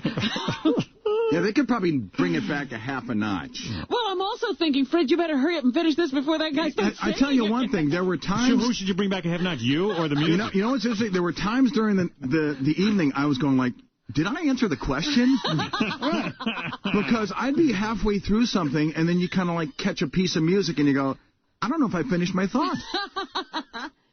What you don't hear is Pharrell also has jugglers and mimes in the studio working his magic. No, he's got people coming up. Hey, he's guy from Florida. Check him out. Just like a limbo whatever the fuck he was. Decided, like, you know, okay, let's put Robin in the newsroom. She can only come in for, like, this amount of time. Let's put this person over there. Let's put Fred out of the room over here. And it was like trying to find a way to interject myself into the show. And as I was sitting there and listening to the show, there was a whole cabinet of sound effects in the corner. I'm going, you know what? Let me start throwing some of this shit in during the show, because we would do production. And I'm going, well, wouldn't it be interesting to put production values like that into the show live? And at first it was kind of primitive and teeter-tottery, and then... I love what Fred's saying, but that fucking music. Round to the expert. Why not 3 songs at once? Either that or maybe he can do two channels, one with music, one without. Yeah. Why do you pick Rush? I mean, I would love to know if there's any... It's all heavy metal type music. You know what's funny? Rush is light for what he plays. At the beginning, he asked me, so who are your favorite artists? Or like, what are your favorite groups or whatever? And I gave him a bunch of names. And I thought that maybe it would be like coming out of a break, he'd play a song, and it ended up being the playlist for the night. Over the course of time, people began to respond to that and going like, wow, that's really funny. You're like Rachmaninoff doing it. Or you do a music cue or something like that, and it's like, and when it worked, it worked. And when it didn't work, it's like, well, you okay, do the writing. put your head down and pretend it didn't happen. But your humor feeds off of theirs. I love it. It's good. Hey, Fred, you're doing fine. Thanks. Is it true that you hate Stuttering John? Is that true? I don't hate him. He's not one of my favorite people. Pain in your ass. Pain in my... you know what? He left the show under dubious circumstances. That's one thing. And also, he never got the joke that I was, like, goofing on him. He took the whole stuttering thing that I was doing with him way too serious. So, his mother would come in and go, I hate breaking the law, breaking the law. Judas Priest. Judas Priest. That I didn't pick. Breaking the law. Yeah, because Rush is actually light for what Pharrell plays. Pharrell will play Anthrax. Yeah. That might have been from earlier in his show before he asked me what I liked. Breaking the law, breaking the law, breaking the law, breaking the law. By the way, Pharrell, yes, it's true. Stuttering John and I didn't get along. And I got to tell you that Stuttering John is a good guy. I got to tell you that. Heads are gonna roll. But he never got the joke of me. Heads are gonna roll. Honestly, he never got the joke that I wasn't goofing on him. I listen to the music or what Fred's saying. I don't know. You decide. I love Scotty. Scotty's got a good show. He really does. And I tell you, his fans are like rabid, and he's got great energy. I hate you. Really? Yeah. You got to see. And I had to sit there and go, oh, well, thank you. Good to see you. Because, he's like, I want to introduce you to my mother. Hi, how you doing? I have a hard time. Every minute I'd be like, breaking the law, breaking the shoes. I got to sing along here. But fuck my answer. Let's rock out. This, by the way, the history of Howard Stern is coming on Monday, December 17th. You cannot miss this. This is one of those things where I always say, what we try to give you on satellite is if I was going to put out a DVD set, this would have been my next CD set. This would have been my next CD. This would have been it. This is an epic. Starts Monday, December 17th. It goes all the way through Friday, December 21st. And it will spotlight my early years growing up in Roosevelt, Camp Wilmette, all the stuff leading up to the radio show, all the college. I gave them all my college radio shows. I'm talking about King Schmaltz Bagel Hour with all that. And then we go all through Westchester to Hartford to Detroit to D.C. to New York up to NBC. That's all part one. And then they're going to have a part two and a part three. So you'll see how the whole show comes together. There's going to be exclusive interviews with my family and celebrities and friends and coworkers. It's really going to be quite the special. So check that out. And by the way, Chuck Zito's on tonight at 7 o'clock on 101. Chuck Zito. Great show. And he'll tell you everything that's going on in his life. Now, the other day, we had some chicks up here queefing, and then Debbie the queefer freaked out. She was like, Howard forgot about me. I'm the king of the queefers. I queef. So I was like, oh, shit, this broad's nuts. She really cares. Look, a title is a title. Yeah, she goes, what do you mean you have these girls up? They can't take my title. So I quickly thought, and I went, of course they can't. That was a playoff. She's got to come in now and beat you. That's right. So she was like, oh, okay. That calmed her right down. Yeah. The big queef-off. It's not Debbie the queef. It's Eve versus Abby. Who? Abby the queefer. Both good looking. Wait a minute. No Debbie? I don't know. Gary, explain to me what's going on. Abby the queefer is who? Why are we doing this now? Debbie's just going to get mad. Abby the queefer is somebody that was here. And she was great. Eve was here. Abby's one that called in, and the winner's going to play Debbie.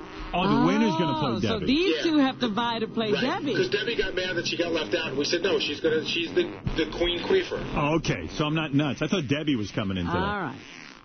Remember Eve is that really good-looking chick who came in here and was queefing? Yeah. So Debbie freaked out. So Eve will go up against Abby, and then the winner of Eve versus Abby goes up against Debbie. All right. Okay? Well, this is some... Because suddenly this has become important. Yeah. Nobody wants to be left out. Is there even a prize? I don't even think there is one. The queen of the queef? I do have a prize, Howard. What is it? It's $500 courtesy of B-Ceuticals. For today's queef-off? Yeah, and then I'll have to find a prize down the road. Yeah, you have to have a grand prize.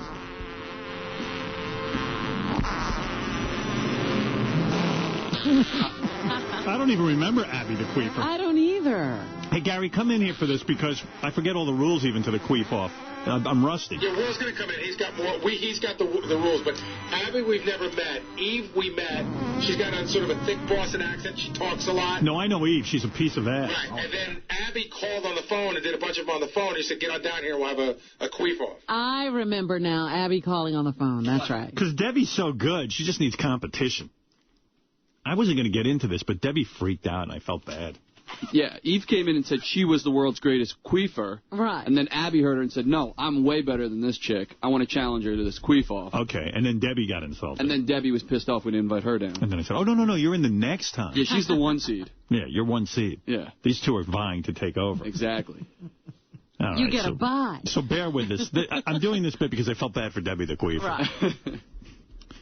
And my cousin's company, B-Ceuticals, which I told you is trying to save the bees. And his products are really good. You know, he's got a whole skincare lotion stuff, all made from honey and organic. You know, it's all organic, made from bee stuff. And meanwhile, they even take some of this stuff for your skin. They put it on dogs' hot spots, and the hot spots go away. I got an email the other day. Somebody's been using it on their dog. Put that on Scott's hernia. Yeah. Oh, we could have cured Scott, maybe. Natural and organic personal care, B-Ceutical Organics. Go to healthfromthehive.com. Check out the website. It's really interesting, and you also help the bees. Healthfromthehive.com. All right, bring in Eve and Abby, and let's get this thing going. Where's Will? I forgot. I came up with 3 categories of queefing. You guys will judge. Do you still eat honey, or is that against veganism? I never ate honey. No. Can't figure out what you're eating. It's 3 categories. Go ahead. Longest, loudest, and most in 30 seconds. Okay, longest, loudest, and most in 30 seconds. Right. So there's nothing really to judge. It's kind of like... Well, loudest. Well, we have a meter, right? Yeah, yeah. Okay. Everything will be measured. Oh, good. We don't have to judge. All right, bring in Eve and Abby. These 2 broads are ready to tangle. You know what a queef is, or do I need to explain it? There may be some new people. Hey, baby. Who have never I love Eve. been introduced to the queef. Sweetie. Abby's nice looking, too. Yeah, we've never met Abby before. Friggin' Eve has my heart. You don't meet a chick who's that... You don't meet good-looking chicks like this who have talent. That's right. And they got talent. I brought him out from under the rocks. Eve, when you came in the last time and I carried on about you, it set off Debbie the queefer big time. I heard. I'll take her to the cleaners any day. I heard her on demand. My queefs blow her away. Well, let's be the judge.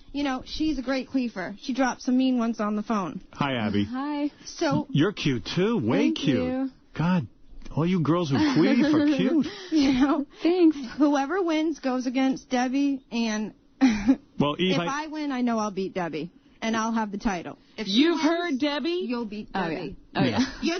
Whoever wins is going to beat Debbie. That's right. Eve, it's important to you to win, right?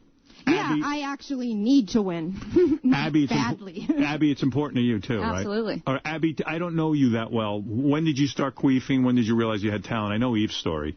I've been queefing forever. I just thought, found out I could do it one day and started doing it all the time. I do it for friends, do it at parties. And for those of you who don't know what queefing is, it's a girl can blow air out of her vagina and make a fart noise out of her vagina. Yeah. And you would think queefers would be fat, hairy chicks, but these girls are as lovely as he gets. And thin as pins. Thin as pins. But I have a question. When was the very first time you knew you could do it? How old were you? I was probably like 12, 13. And how did you just let air out? I think I was like laying on my bedroom floor and just sucked air up there. I think I was maybe trying to fart. Did you ever think it would pay off? I bet you were laying on your back with your my legs legs in up. the air. That's how I learned. You know what's funny about this, girls? Like, it happens, and did you ever think when it happened that one day someone like me would appreciate it so much? I knew right away. You knew I'd appreciate it. Of course. You see, even I didn't know I'd appreciate it. But, I want to make queefing like a sport. When did you it should be. we are kindred spirits. Well, the fact of the matter, we are. Yes, we are. Because she thinks the same way you do about Everybody in Keith. here. You would do me, wouldn't you? I'd fuck you 10 ways to Sunday. Whoa. And you know what? And listen to me. It isn't and you might hear this all the time. It isn't the celebrity thing. I've always found you very facially unique and attractive. And also, thank you. I love your nose. Well, you're speaking like my mom. Let me ask you something, Howard. When did you learn about queefs? I don't recall. I think it was with you right here on the show. Yeah, the first time I ever heard a queef was a girl did it while... Yeah, I heard a pussy fart. And I heard it when she was putting in her diaphragm. The girl I was with. I heard it when a girl, we were having sex, and I thought it was disgusting. Accidental? It only happened to me once accidental. I do it purposely. I don't drop them accidentally. Right. Yeah, I can control that. Yeah. Let's get back to you fucking me 6 ways till Sunday. 10 ways till Sunday. 10 ways. I don't even know if that's the real terminology, but that's what I'm going with. Well, let's get down to it. As you know, there are 3 categories for today's queef-off. The real winner gets to go up against Debbie, who is, she's blown everyone away. She was the original queefer here on this channel. Oh, I know. I saw her on TV. Yeah, she's good. All right, so how do you want to work this, girls? What are you going to wear for this? Are you going to be nude? I was just going to keep my underwear on. I mean, Okay. I can do it through my pants even. I mean, you can hear it. It would affect loudness. You know you're in a competition. It'll affect your score. What are you saying? I told her to do it in her underwear. Are you going to do it in your underwear? Yeah. All right, fair do enough, my own girls. thing. Let's get ready. Let's get let into her our... go first, because I went first last time. Okay, that's fair enough. Okay, all right. So we're going to hear from Abby first. Abby, let's get down to it. What do you Does want she to do? need to warm up, or is she ready to... She's I'm ready to go. Do you want to lay down on the floor and do it? I can do it in any position. Standing? Any position. What do you prefer? I'll just stand. I mean, I can stand Okay. for a couple and maybe get down on my all fours for a couple and whatever. Okay, what I would suggest is then get into your outfit, take off your pants, because you don't want your sound muffled. This loudness will be measured. Okay. I don't really care about seeing in your panties, but I understand why you might want to wear them. The one thing that hasn't come to the world of queefing is, people really dressing it up, having a costume, Yeah, really. I thought Eve was going to go for the costume, maybe like a tassel thing around her vagina, but Where's Luther? I don't know. I had a present for him. Hey, by the way, Abby, you look good in your underpants. There's This is nothing to cute. be ashamed Cute of body. there. Wow. I've had 2 kids. No kidding. Yeah. God bless. Congratulations. No, you look good. Abby says having kids helped her queefing. Really? How so? Louder. Louder, okay. I'm Well, sure, yeah. All right. It widened her instrument. All right. It's like a guitar. It tuned it. You wouldn't want to take your shirt off to queef, do you? Me? Yeah. Makes it louder. Oh, I can, but I don't really have much to Let's see look what you got. at. Let's see what you got. Let's see. Oh, in your bra. Yeah, be in your bra at least. Okay. Yeah, that's good. Yeah. You take your headphones off first. It's just sexier. The meter, I'm told, isn't working yet, so we're going to have to wait for louder. Well, you look good in bra and underwear. And you had a kid, too? She's got a better belly than me. She's awesome. You two ought to make out with each other eventually. Okay, now let's get down to this. The first category is longest. Well, we certainly have our clock working, right, Ganji? Yep. All right, you're working the clock? Yeah. So 1 long queef. The longest queef you can That give. you can get out, That would be first. Do you want to warm up at all? Yeah, maybe I'll do a couple. Okay, warm up a little. Okay. Whoa, wow. Oh, that's good. Tell us when you're ready. I'll just go now. Okay, here we go. This is longest now. All right, ready? Ready, go.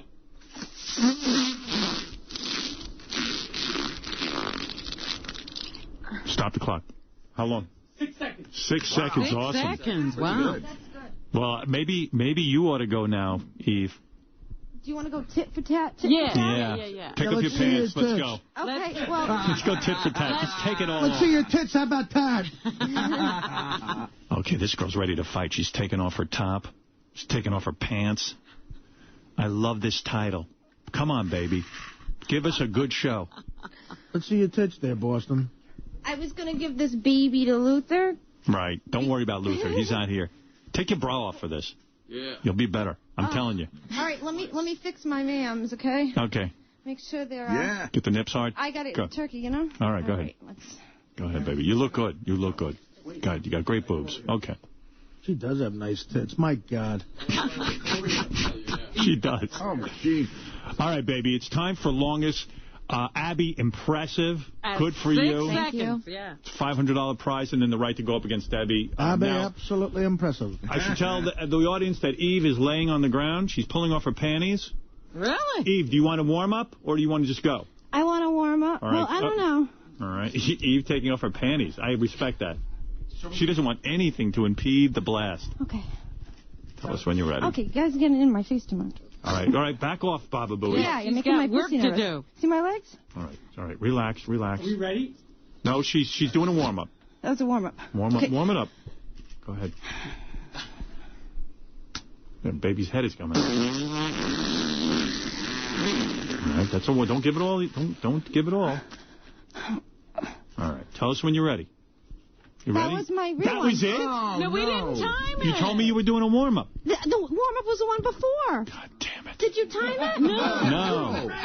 What am I going to do? You got to give us. You got to say to us. Now then, I guarantee my next one's going to be like. You want some time to build? Do another warm-up. Do another warm-up then. I'm angry now. What are we doing here? Tell me what we're doing. Tell us what we're doing. Is it a warm-up? I'm going to do a warm-up right now, and then I'll All right, say, do a like, warm-up. Yeah, Just okay. don't get aggravated. No, you can do it. God, Shh. Just concentrate.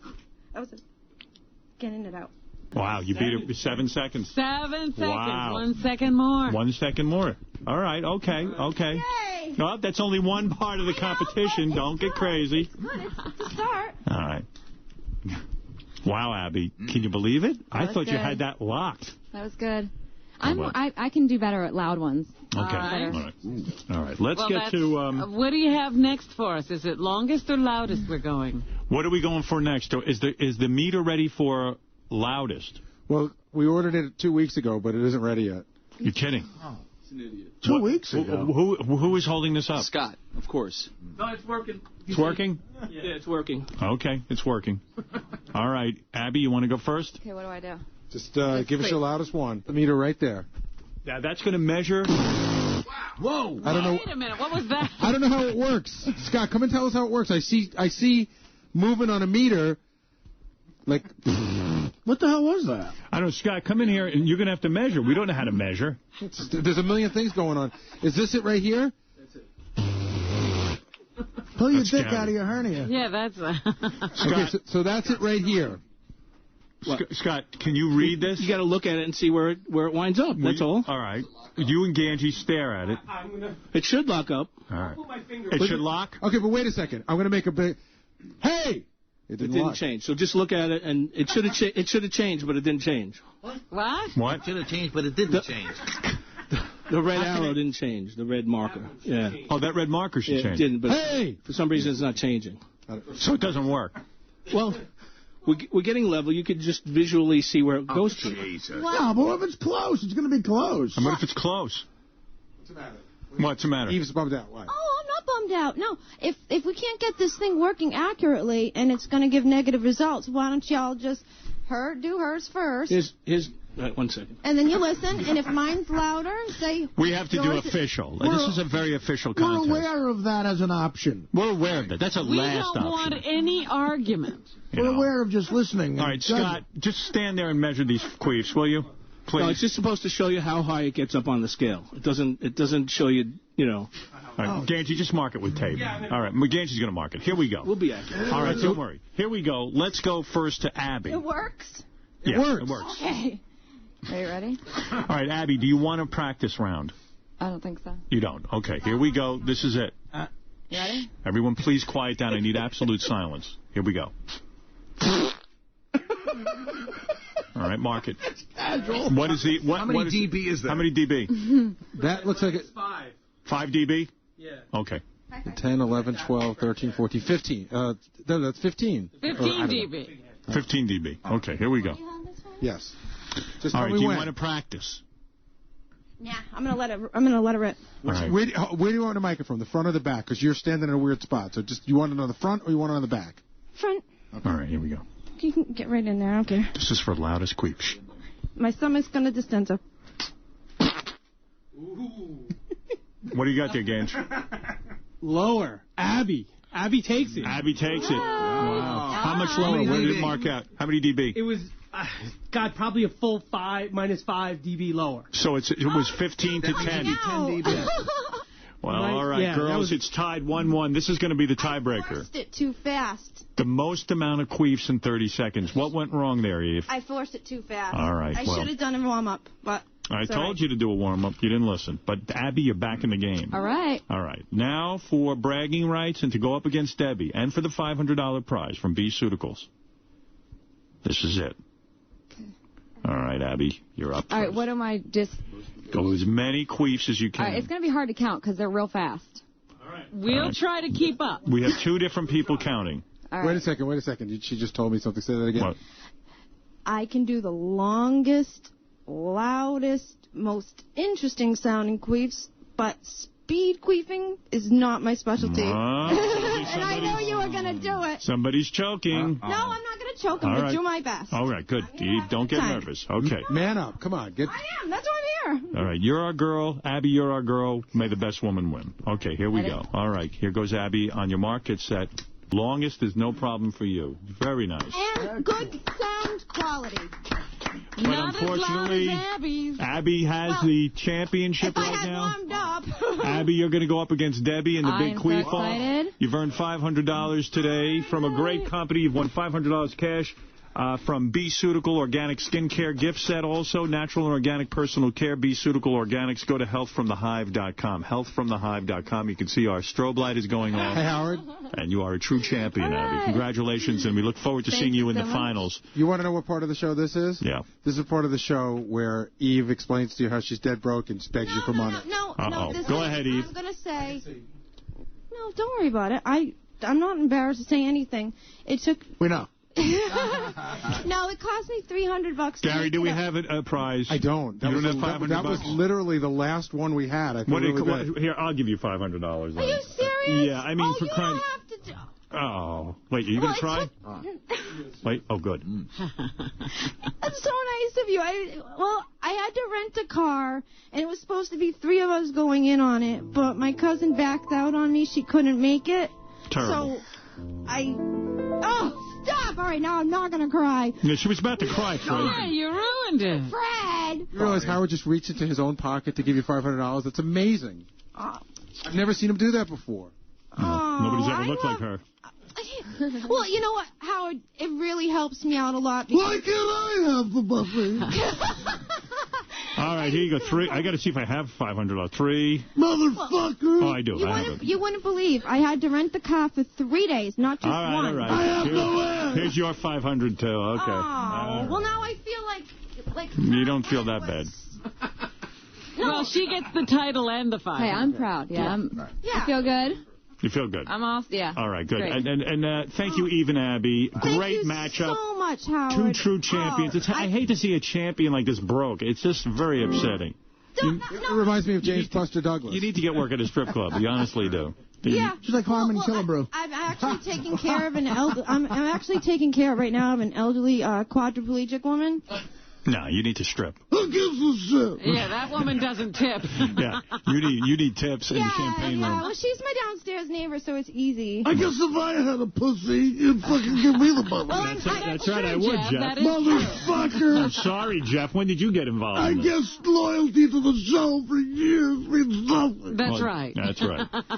Anyway, girls, congratulations. I thought I could take it with the loud one. You tried your best. Stop. And, Abby, you were the better woman today. And, yes, she was. And wish her luck against Debbie the Queefer, and let's see how she does. Abby?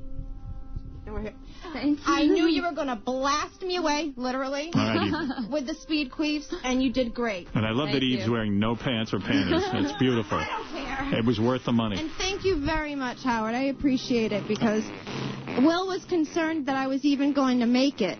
Well, you made it, and you performed. Because I was calling him saying, I don't have a ride, I have no way to get there. Because good. Well, you're all set now. All right, and thank you, girls. We're going to take a break, and we'll be back right after these words. Should I go now? Where were those dudes at the MTV Awards?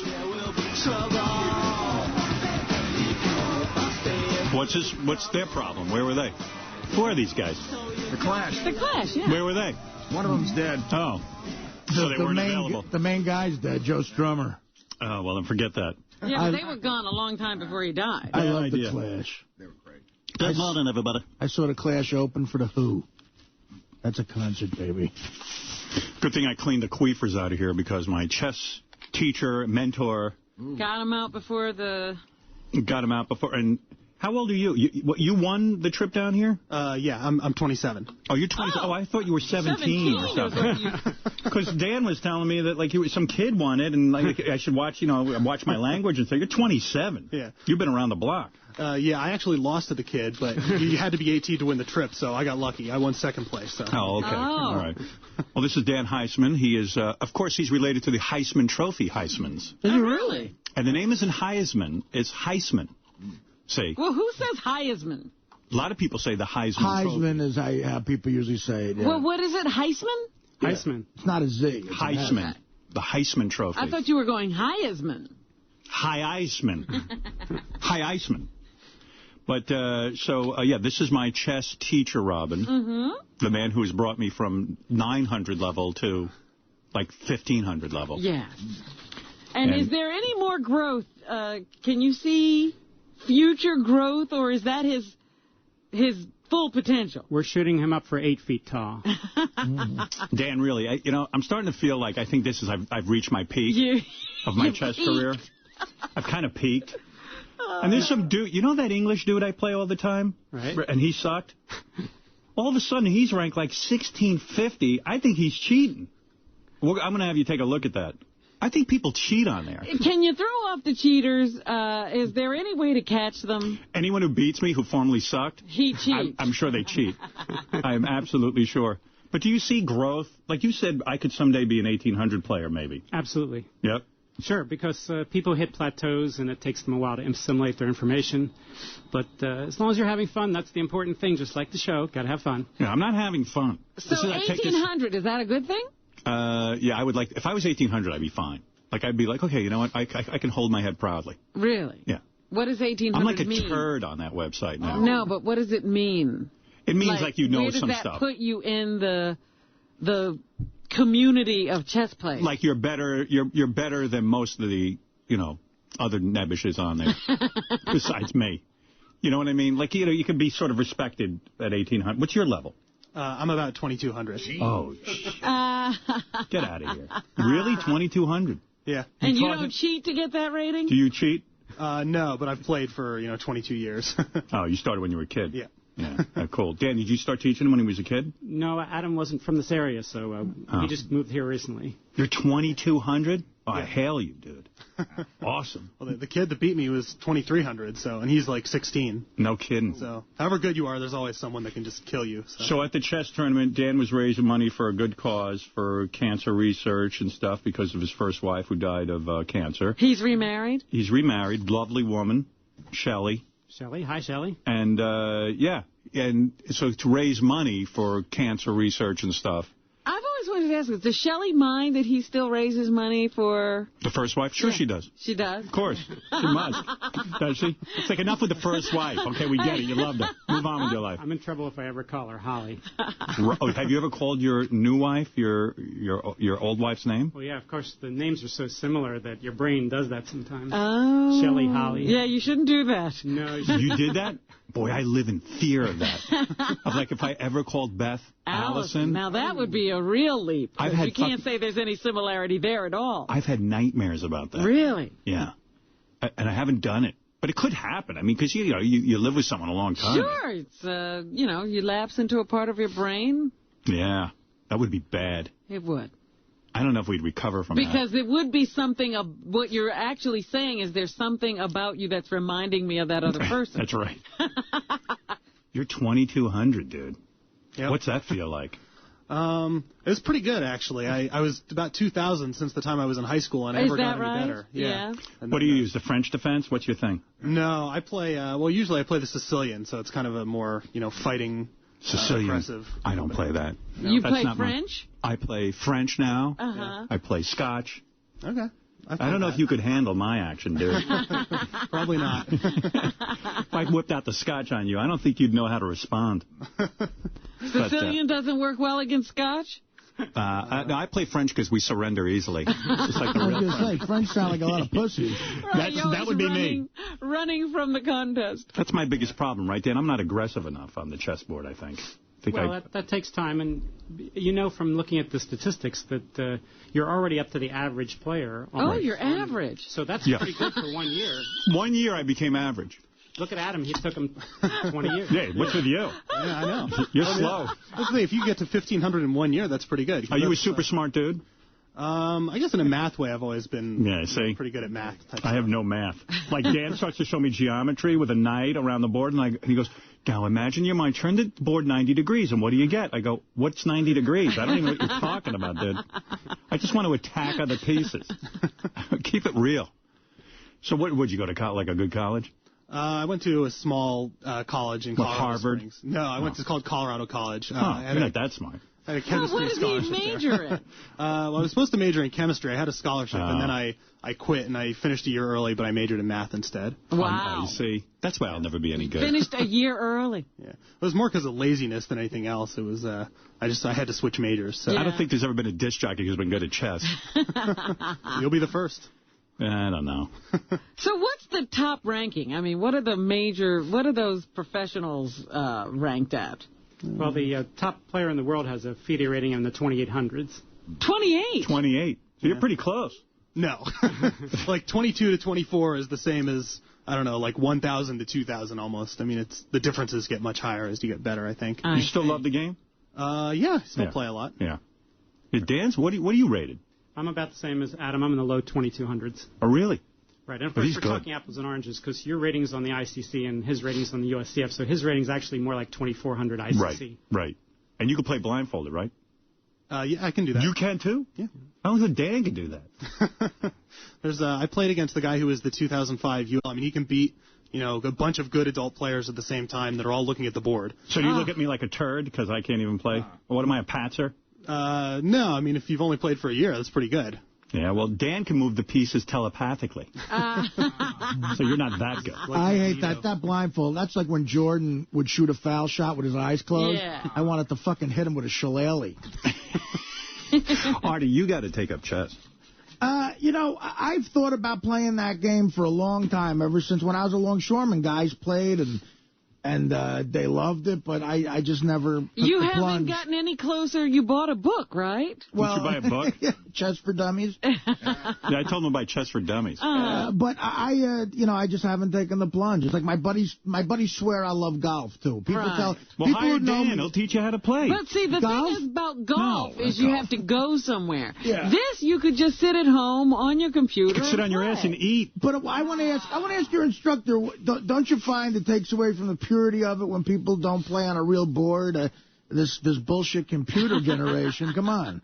Oh, it's a lot of fun because it enables chess players all over the world to find people to play at any time, day or night. Right. And it used to be people would sit there going, when's the next tournament or when's the club meeting? No, it's great. Now they jump on at 3 in the morning and play someone from Turkey or Uzbekistan. Yeah, when Beth wants to get rid of me, she just goes, why don't you go play chess? and she There's gets always rid of me. somebody there, right? How long? Yeah. How long is the longest you've ever played? How long have you been on the site for in a row? Oh, me? Yeah. I've been on there 5-6 hours a day. Really? Yeah, I'm addicted. In a row? Yeah. Oh, God. That is a fucking... I've played like a 3-hour game. Wow. Well, I guess you like doing it. But if you're doing that and you're not making money at it, you love something. Yeah. Yeah, I don't think I'd be making any money at this. But that's good that you have that. Yeah. You ever hustle anyone? I tried to hustle someone. I went to Washington Square Park like a year ago, but the problem is the guys there, they're all about the same as me, so I played for like 3 hours, and I basically broke even. You hustled no one. Right, I tried to hustle a hustler, and there's no point. Right, yeah. I have a friend who did that, though. I mean, he paid for a trip to Germany, and he lived there for 5 years just by hustling people in parks in Chicago. Really? Yeah, cool. So you got to be careful with that terminology, because that could also mean you blew a guy in the bathroom. Well, I don't know really what he was doing, for all I know. He hustled him. Yeah, maybe that was the hustling he was doing. Right. Wow. I hustled a guy when I was in college. He was a real obnoxious visitor, so we decided to pretend we were terrible to see if we could get him to play for some money, and we were able to do that, and it was actually pretty fun.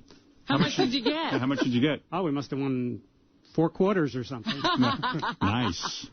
Anyway, but Dan Heisman has a website.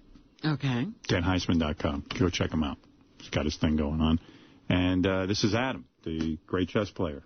Do you ever get to play any girls?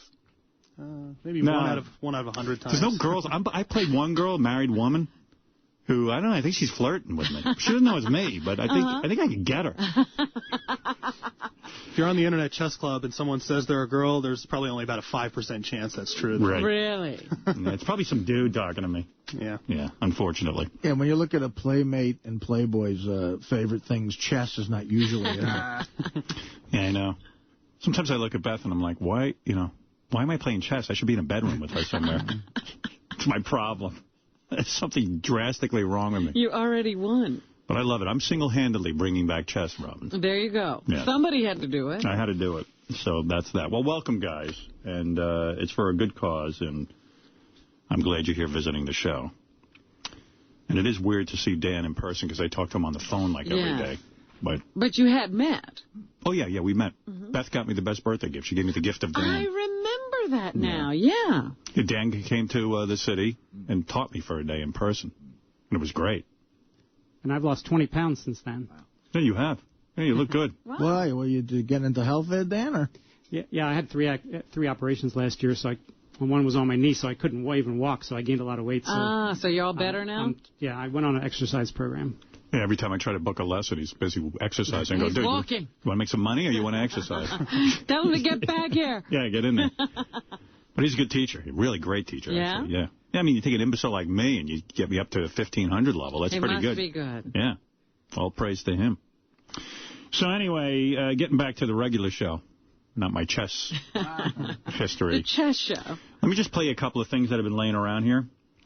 First of all, this is O.J. Simpson. I guess Jenks called him and pranked him. So you'll like this. He was on the Internet, you say? Yeah, O.J. did a Internet radio, like a television show, which is the only place you can find O.J. these days. He's gone into alternate media. Now, let me see if I got Jenks lined up here. Hey, look out. I don't know. No, I don't see it. Maybe this is it. Hey, Gary, is it O.J. Simpson gets a call from a fan named Sonny? That's the one where they talk about you, Howard. Oh, okay. That's not Captain Jenks, though. No. All right, so first O.J. gets a prank call about me. And then I think Kid Chris had a bunch of his fans calling, too. And everyone was calling O.J. at this show. And O.J. can't get a serious question. And, he doesn't get upset, but the host is like, come on, people. And it's like, well, it's O.J. This is what people want to do with O.J. He's a murderer. What are we going to ask him? You ask him murdering questions. You know what I mean? Instead of the other. Who cares? Right. We've got other callers. Sonny is listening to us in New Jersey. Hello. Listening and learning, madam. Good evening to you all. Hello. Hey, Sonny. How you doing? What do you think of Howard Stern? That's actually the Howard Stern thing. Howard Stern talks about you a lot. Yeah, Howard talks about me a lot, and he has my mugshot behind him. But, see, I can't say I was Howard Stern's boss. But sort of technically, I was on the board of Infinity. I was one of the 5 board members of Infinity, and, of course, Howard. That's before I killed someone. That's when I was on the board of Infinity. Can you imagine? We needed a black guy on the board of Infinity, evidently. You did? Well, yeah. In other words, Infinity Broadcasting didn't have any black people. So they got O.J.? So they got O.J. At the time, before O.J. killed everyone, he was like the guy to go for. Wasn't that it? That was part of the reason. The bigger reason was because at the time, Infinity was trying really hard to get, if you notice, all the Infinity properties had NFL games on them. Like the local station in New York had the Jets, up in New England they had the Patriots. And they hired, basically he was a liaison to the NFL. When you went to go to meetings, and they saw him in a meeting, all the football people loved him. Yeah. And then him being black helped a lot, too. Yeah, I think it was more about the black issue. I think it was more about the football thing. Oh, really? Yeah. Yeah, well, here's O.J. remembering that he thinks he was my boss. But he was like one of those board members. I know I would read the stuff like how much you got. I think O.J. had to come to like 2 board meetings a year. Yeah. Right. He never showed up much. No. Well, I was busy killing people. How could I show up for a board meeting if I'm plotting the death of my whore wife who goes around with other men? I was occupied with my real job. Yeah, killing. Killing. And Imus and all of them worked for Infinity, so I had very little contact with Howard. I mean, we had to meet a lot because back then we were trying to expand where we could own more than like 19 stations, and the biggest problem we had was... Yeah, it had nothing to do with it. mothers against, the whatever in radio was against Howard in D.C. They were. See how Mothers against radio. Yeah, OJ had a huge command of the agenda of the board of Infinity. We had this problem. You see, we had a problem. Let me see if I can explain it. Yeah. We had a problem where, like, mothers against the radio. Yeah, okay. Way to go, OJ. Good thing you sat on the board. See, we had to expand from 19 stations. A lot of mothers hate radio. Nincompoop. Always we were getting fined, by the FCC because of Howard. Yeah. So it was sort of a problem. But the way I view Howard, I happen to be entertained by Howard. I do. I don't see Howard as being a guy that is really maliciously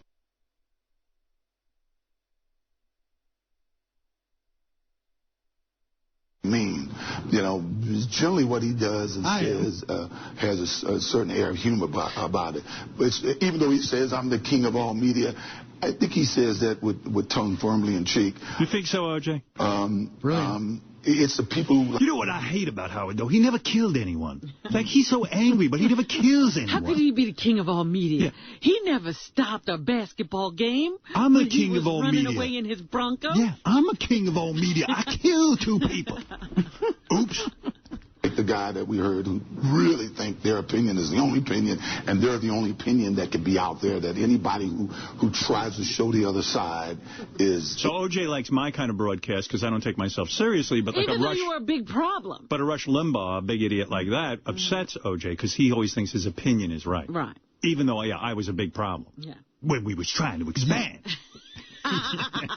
is underhanded and dirty and not worthy. Right. As we said in the beginning, we heard the questions. I love that OJ laugh. So then there were more calls made to OJ. The interviewer actually turned that around into a real question. Yes. They started coming fast and furious. Let's see if I have those. I apologize. I'm not prepared here for this segment. Where's the reign of terror that comes down on OJ, guys? What page? Should be JD page 1, second column in white. Okay. Guys, let's go to Kevin, I believe, in New Jersey. Kevin, what's your question for OJ? Kevin, what's your question for OJ? Hi, good show, dude. My kid Chris was wondering, do you think it was a bigger feat to break 2,000 yards in one season or slice 2 necks in one night? I'm having a little trouble, Kevin, hearing you. All right, Alex is listening to us in Ohio. Hey, Alex. Yes. Hey, Alex. Hey, how you doing? Not bad. Juice, can you hear me, Juice? Yes, I can hear you, buddy. Yeah, remember when you played for the 49ers? Yeah. Yeah, did you kill Bill Walsh? This is Steve. How you doing? Not too bad, Steve. It was reported back during the famous chase, that went on in '94. Yes. It was reported on CBS 3 here in Philadelphia that by Larry Menti that you were squeezing your helmet. That I was what? Hey, how are you doing? Not bad, Brett. Hey, OJ, I had a question for you. With everything that Michael Vick has been going through and being indicted, I was just wondering if you wanted to meet me on the Jersey Shore to do live. There we go. You're going to get jokers, but that's the great thing. It's well, as I said, no, I don't mind. I mean, people can say what if it's negative or what, as long as they're serious about the question. We're going to get jokes. It's easier to tell a joke, but it don't bother me. Let me see them say that to my face. Did you kill Bill Walsh? That's hilarious. Maybe he did. Joe, you're on the air. Hey, Joe, you're on the air. Hey, Howard. Hey, now. Hey, now. Man, I just want to thank you for 20 years of the best entertainment. I've been a listener since you came on in Philly. Thank you. But with this anniversary of 911 coming up, I want to know if you've done any more thinking about that. Remember that day? Do you think the buildings came down because of the planes? Of course. Oh, you're one of those conspiracy nuts that thinks that... No, I'm so not. I am such a normal... Well, what do you think took down the buildings? What do you think did it? Gary's breath? Oh, my God. If you look at any of the research that's been done, there's so much evidence that points towards these buildings coming down from controlled demolition. It's unbelievable. But wait a second. How did they do it? Did you see the planes go through the Of course I did. And don't you see a fire started? The buildings were engineered to take an airplane. Stop wasting my time. Wait a minute. So you're saying that the planes were a ruse? You know, we were distracted. I'm not going to discuss this. This is ridiculous. So they could bring down those buildings. Loose change 911. Listen, I'm going to inform you of a few things. John Kennedy was killed by one guy. I hate to burst your bubble. There's no life on other planets. And guess what? The World Trade Center was brought down by 2 planes. That's it. End of sentence. No, it's not, Howard. Howard, that's why not did the it. planes hit the building?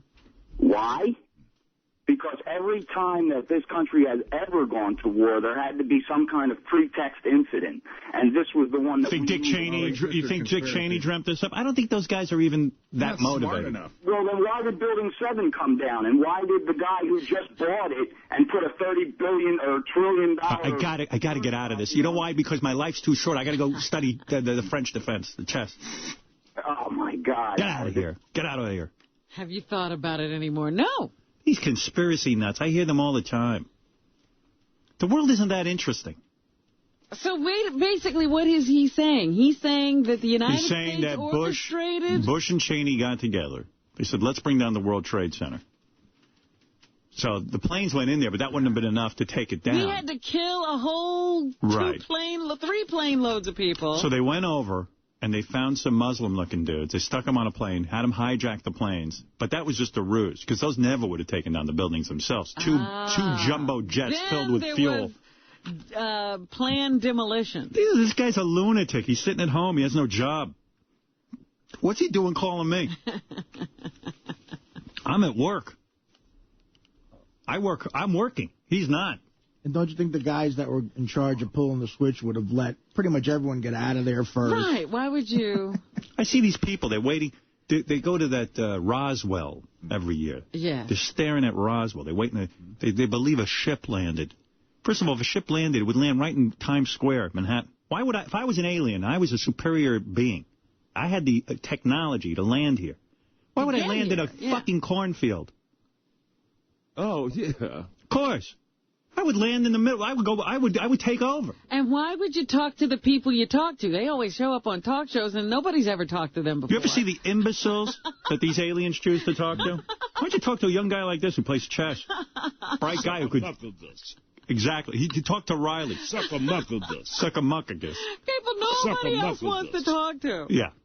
I mean, if you were an alien, you would choose Riley, a guy with an alcohol. Suck a muckagus. Well, I don't know. What do you have, a Coke wrap? Or maybe they marijuana wrap? Maybe they chose him because he had 600 pounds of weed. You're going to talk to somebody. You talk to my chess coach, Dan Heisman. This lovely guy, Adam. Adam, what's your last name? What? Let me see. What is it? Weisbart? Weisbarth. See? All the Jews know how to play chess. A lot of these guys in Michigan are tight. They don't know how to play. You understand what I'm saying? All right. Well, what do I know? I just know this guy's out of line on the phone. I don't know much. In fact, what I know could fit into a thimble. But I know Kennedy was killed by one guy. A Marine. An ex-Marine named Lee Harvey Oswald. A sharpshooter. A sharpshooter. Trained by the U.S. government. And I know there's no life on other planets. Because we would see it already. Well, now that I'd have to argue with you about. And so would your chess teacher. No. He knows. There's life on other planets, you think? No. This is not a singular accident. This is a fluke. This is a fluke. That's this kid Adam. He knows. He's a scientist. Actually, I spend all day teaching 6-year-olds to play chess. So. Oh, do you? You're a chess teacher, too? Yeah. Oh, no kidding. Yep. With all that education, huh? Can you make a good living doing that? Well, we'll see. I have a business. We teach to about 100 elementary schools. Oh, no kidding. Yeah. Oh, good for you. See? Boy, I wish I got to school at 6 and learned how to play chess. I know. I wish I'd done a lot of things at 6. My parents got me those goddamn piano lessons. I hated it. You know I was no good at that, too. Imagine I learned at 6 and I'm still 1500 level. Maybe it's better that you didn't. Well, what are you going to do? But really, you know there's life on other planets, don't you? Maybe.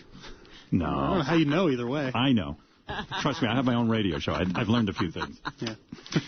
A question for Fred. Who does that song you played during a break last week? Fred would know. I thought it was Deep Purple, Love for Life, kind of groovy, heavy. No, it was Iggy Pop. Yeah, Love for Life. Lust for Life.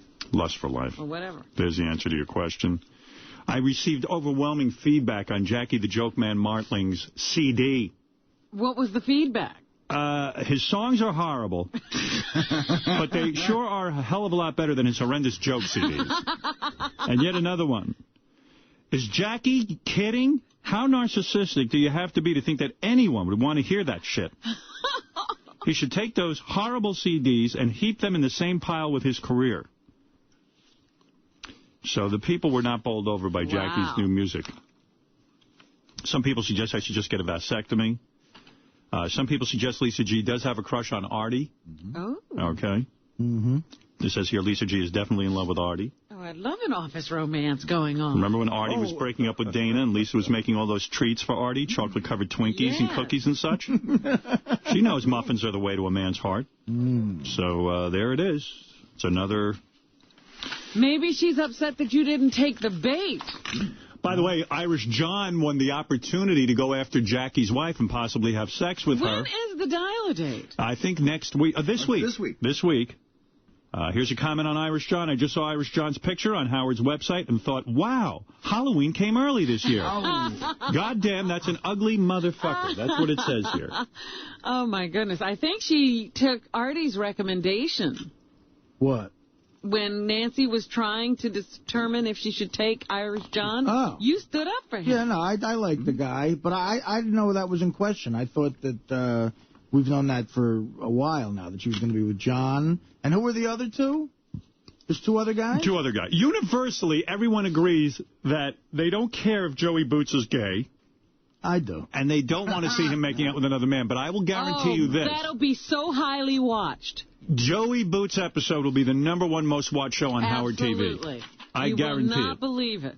I still don't think he's gay. This is why it's #1, right? See, that's what he wanted. #1 show. People love Lisa Lampanelli on the show. They say she was terrific. She's a funny lady. I can't get enough of her. She needs to come in more often. By the way, answer me this. Jeffrey Ross brought this up on the plane, too. He said, do you think Lisa Lampanelli had the surgery to lose weight? No, I believe she lost. Yeah, I believe she lost it on her own. How much weight did she lose? It's not 40 pounds. She said 40 pounds. 40, but he said, like you said, I think you've lost close to 80 pounds, Lisa. And she said, no, it's more like 40. And Jeffrey said the same thing. It's like 80 pounds. Well, maybe he's right. That I don't know about. She was that. To me, it's not drastic. I don't think it's that drastic. And someone says that I disrespected Luciano Pavarotti. Howard, you... Now that I know you're not 17, I can read this on the air. Howard, you stupid fucking loser and disrespectful son of a bitch cocksucker. How dare you make fun of such a talented and well-loved person as Luciano Pavarotti? You are mostly okay, but this is one of the worst things you have done, jerk off. May you find yourself in the same condition one day. Oh. So we can all laugh at you, asshole. Oh. Were you laughing at his condition? I don't think I was laughing at his condition at all. I just said I didn't understand the man's music. I think I could do it. I think opera's a hype. Oh, I've proven it. I can sing it here. You can't do what that man did.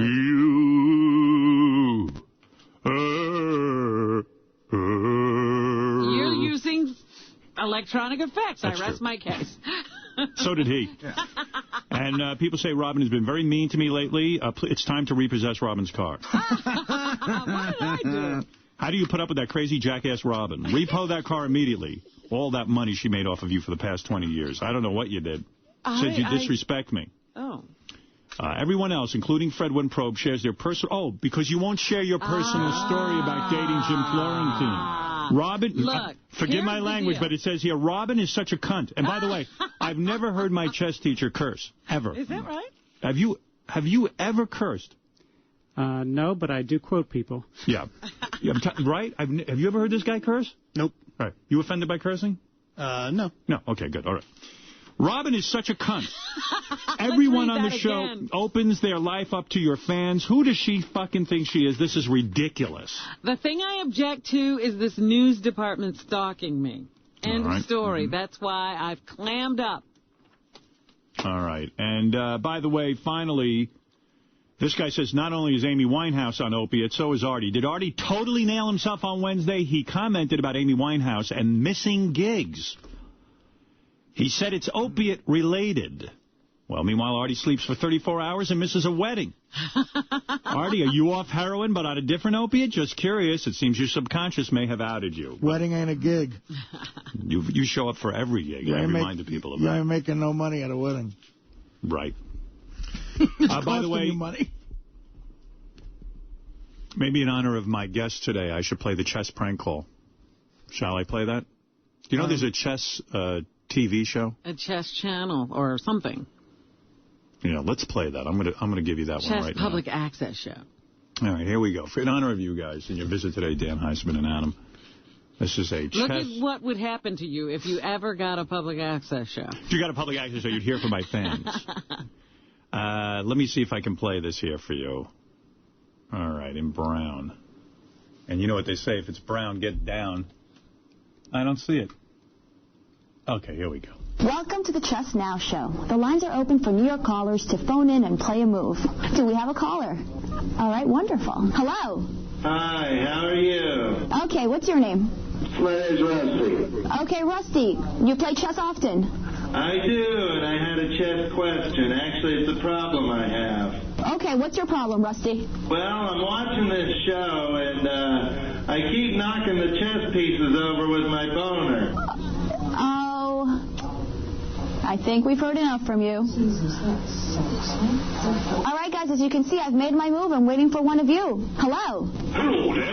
Hello, how are you? Well, I'd be just fine. How's you doing tonight? I'm wonderful. Thank you for calling us. Before I make my move, I've got a question. What would you consider to be the biggest chess piece? The biggest chess piece? Definitely the king, obviously. The kings, you say?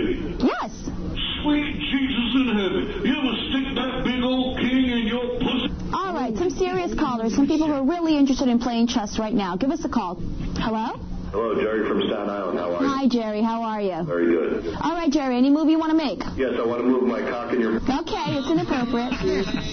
Hello? Hello, how are you? I'm pretty good. How are you doing tonight? What's your name? Lamar. Lamar. Do you play chess often?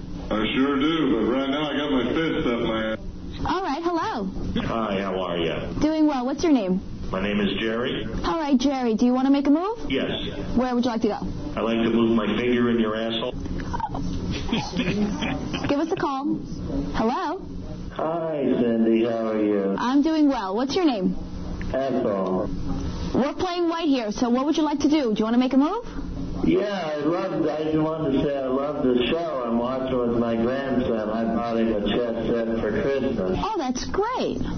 We just love to play. He plays when he comes home All right. from school. What move would your grandson like to make? How are you doing today? I'm doing well. Do you want to make a move? Well, we got a little bit of snow today, didn't we? All right. Well, we got to move on to the next caller. We only have a couple minutes left in this game. Hello? Hello, this is Mohammed. How are you? Do you want to make a move?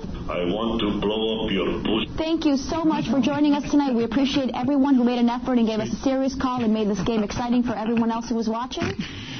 You see why chess gets no respect? These guys make these phony phone calls. So may you never have a call-in show about chess. It is not a good idea. Now it's time for news, Robin. I'm going to bring in Steve Langford, who has everything from the Howard 100 News Department. Steve, what is going on? Just some of the stories we're working on in the Howard 100 newsroom. Breaking news, Riley Martin arrested. Oh, my God. Oh, my God. What did he do now? For violating a temporary restraining order filed by his wife. Oh, dear. Oh, boy. I thought there was paradise, love. Riley cuffed, charged, and released no bail, according to a police source. No information about why Riley's wife filed a restraining order in the first place. Riley Martin allegedly violating that temporary restraining order less than a day after his wife filed it. Riley just reached by Howard 100 News, saying it was all a misunderstanding. It's been dismissed. He says Riley claiming there was no physical aggression and the temporary restraining order is no longer in effect, he says. There was... Have you talked to the wife? That's what the police always make sure to do. There was a big misunderstanding. Always with Ryan. Right. We got to get him on the show. How come he didn't call in today? He will be on his show tomorrow? Is that when he's scheduled to? Yeah. Great. What else you got there? Also today, Eric the Midget back in the news, whether he likes it or not. Eric allegedly giving up on the Stern Show, but apparently not on American Idol. Howard 100 News tipped off that Eric the Midget has been calling former Idol runner-up Diana DeGarmo to meet him for lunch. He's calling her? Diana DeGarmo's mother confirming that Eric the Midget has been calling a lot, sometimes at strange hours, for a lunch date with her daughter. Oh, my goodness. Mrs. DeGarmo. Diana DeGarmo? I would like a lunch at 8. Can you imagine that call? How freakish. I wish we had tape of that. Oh, God, I'd give anything. Can you call Diana DeGarmo's mom and ask her to tape those calls? I didn't realize it was 3 a.m. Can you hang up, you little freak? Eric the Midget calls her house and asks her out?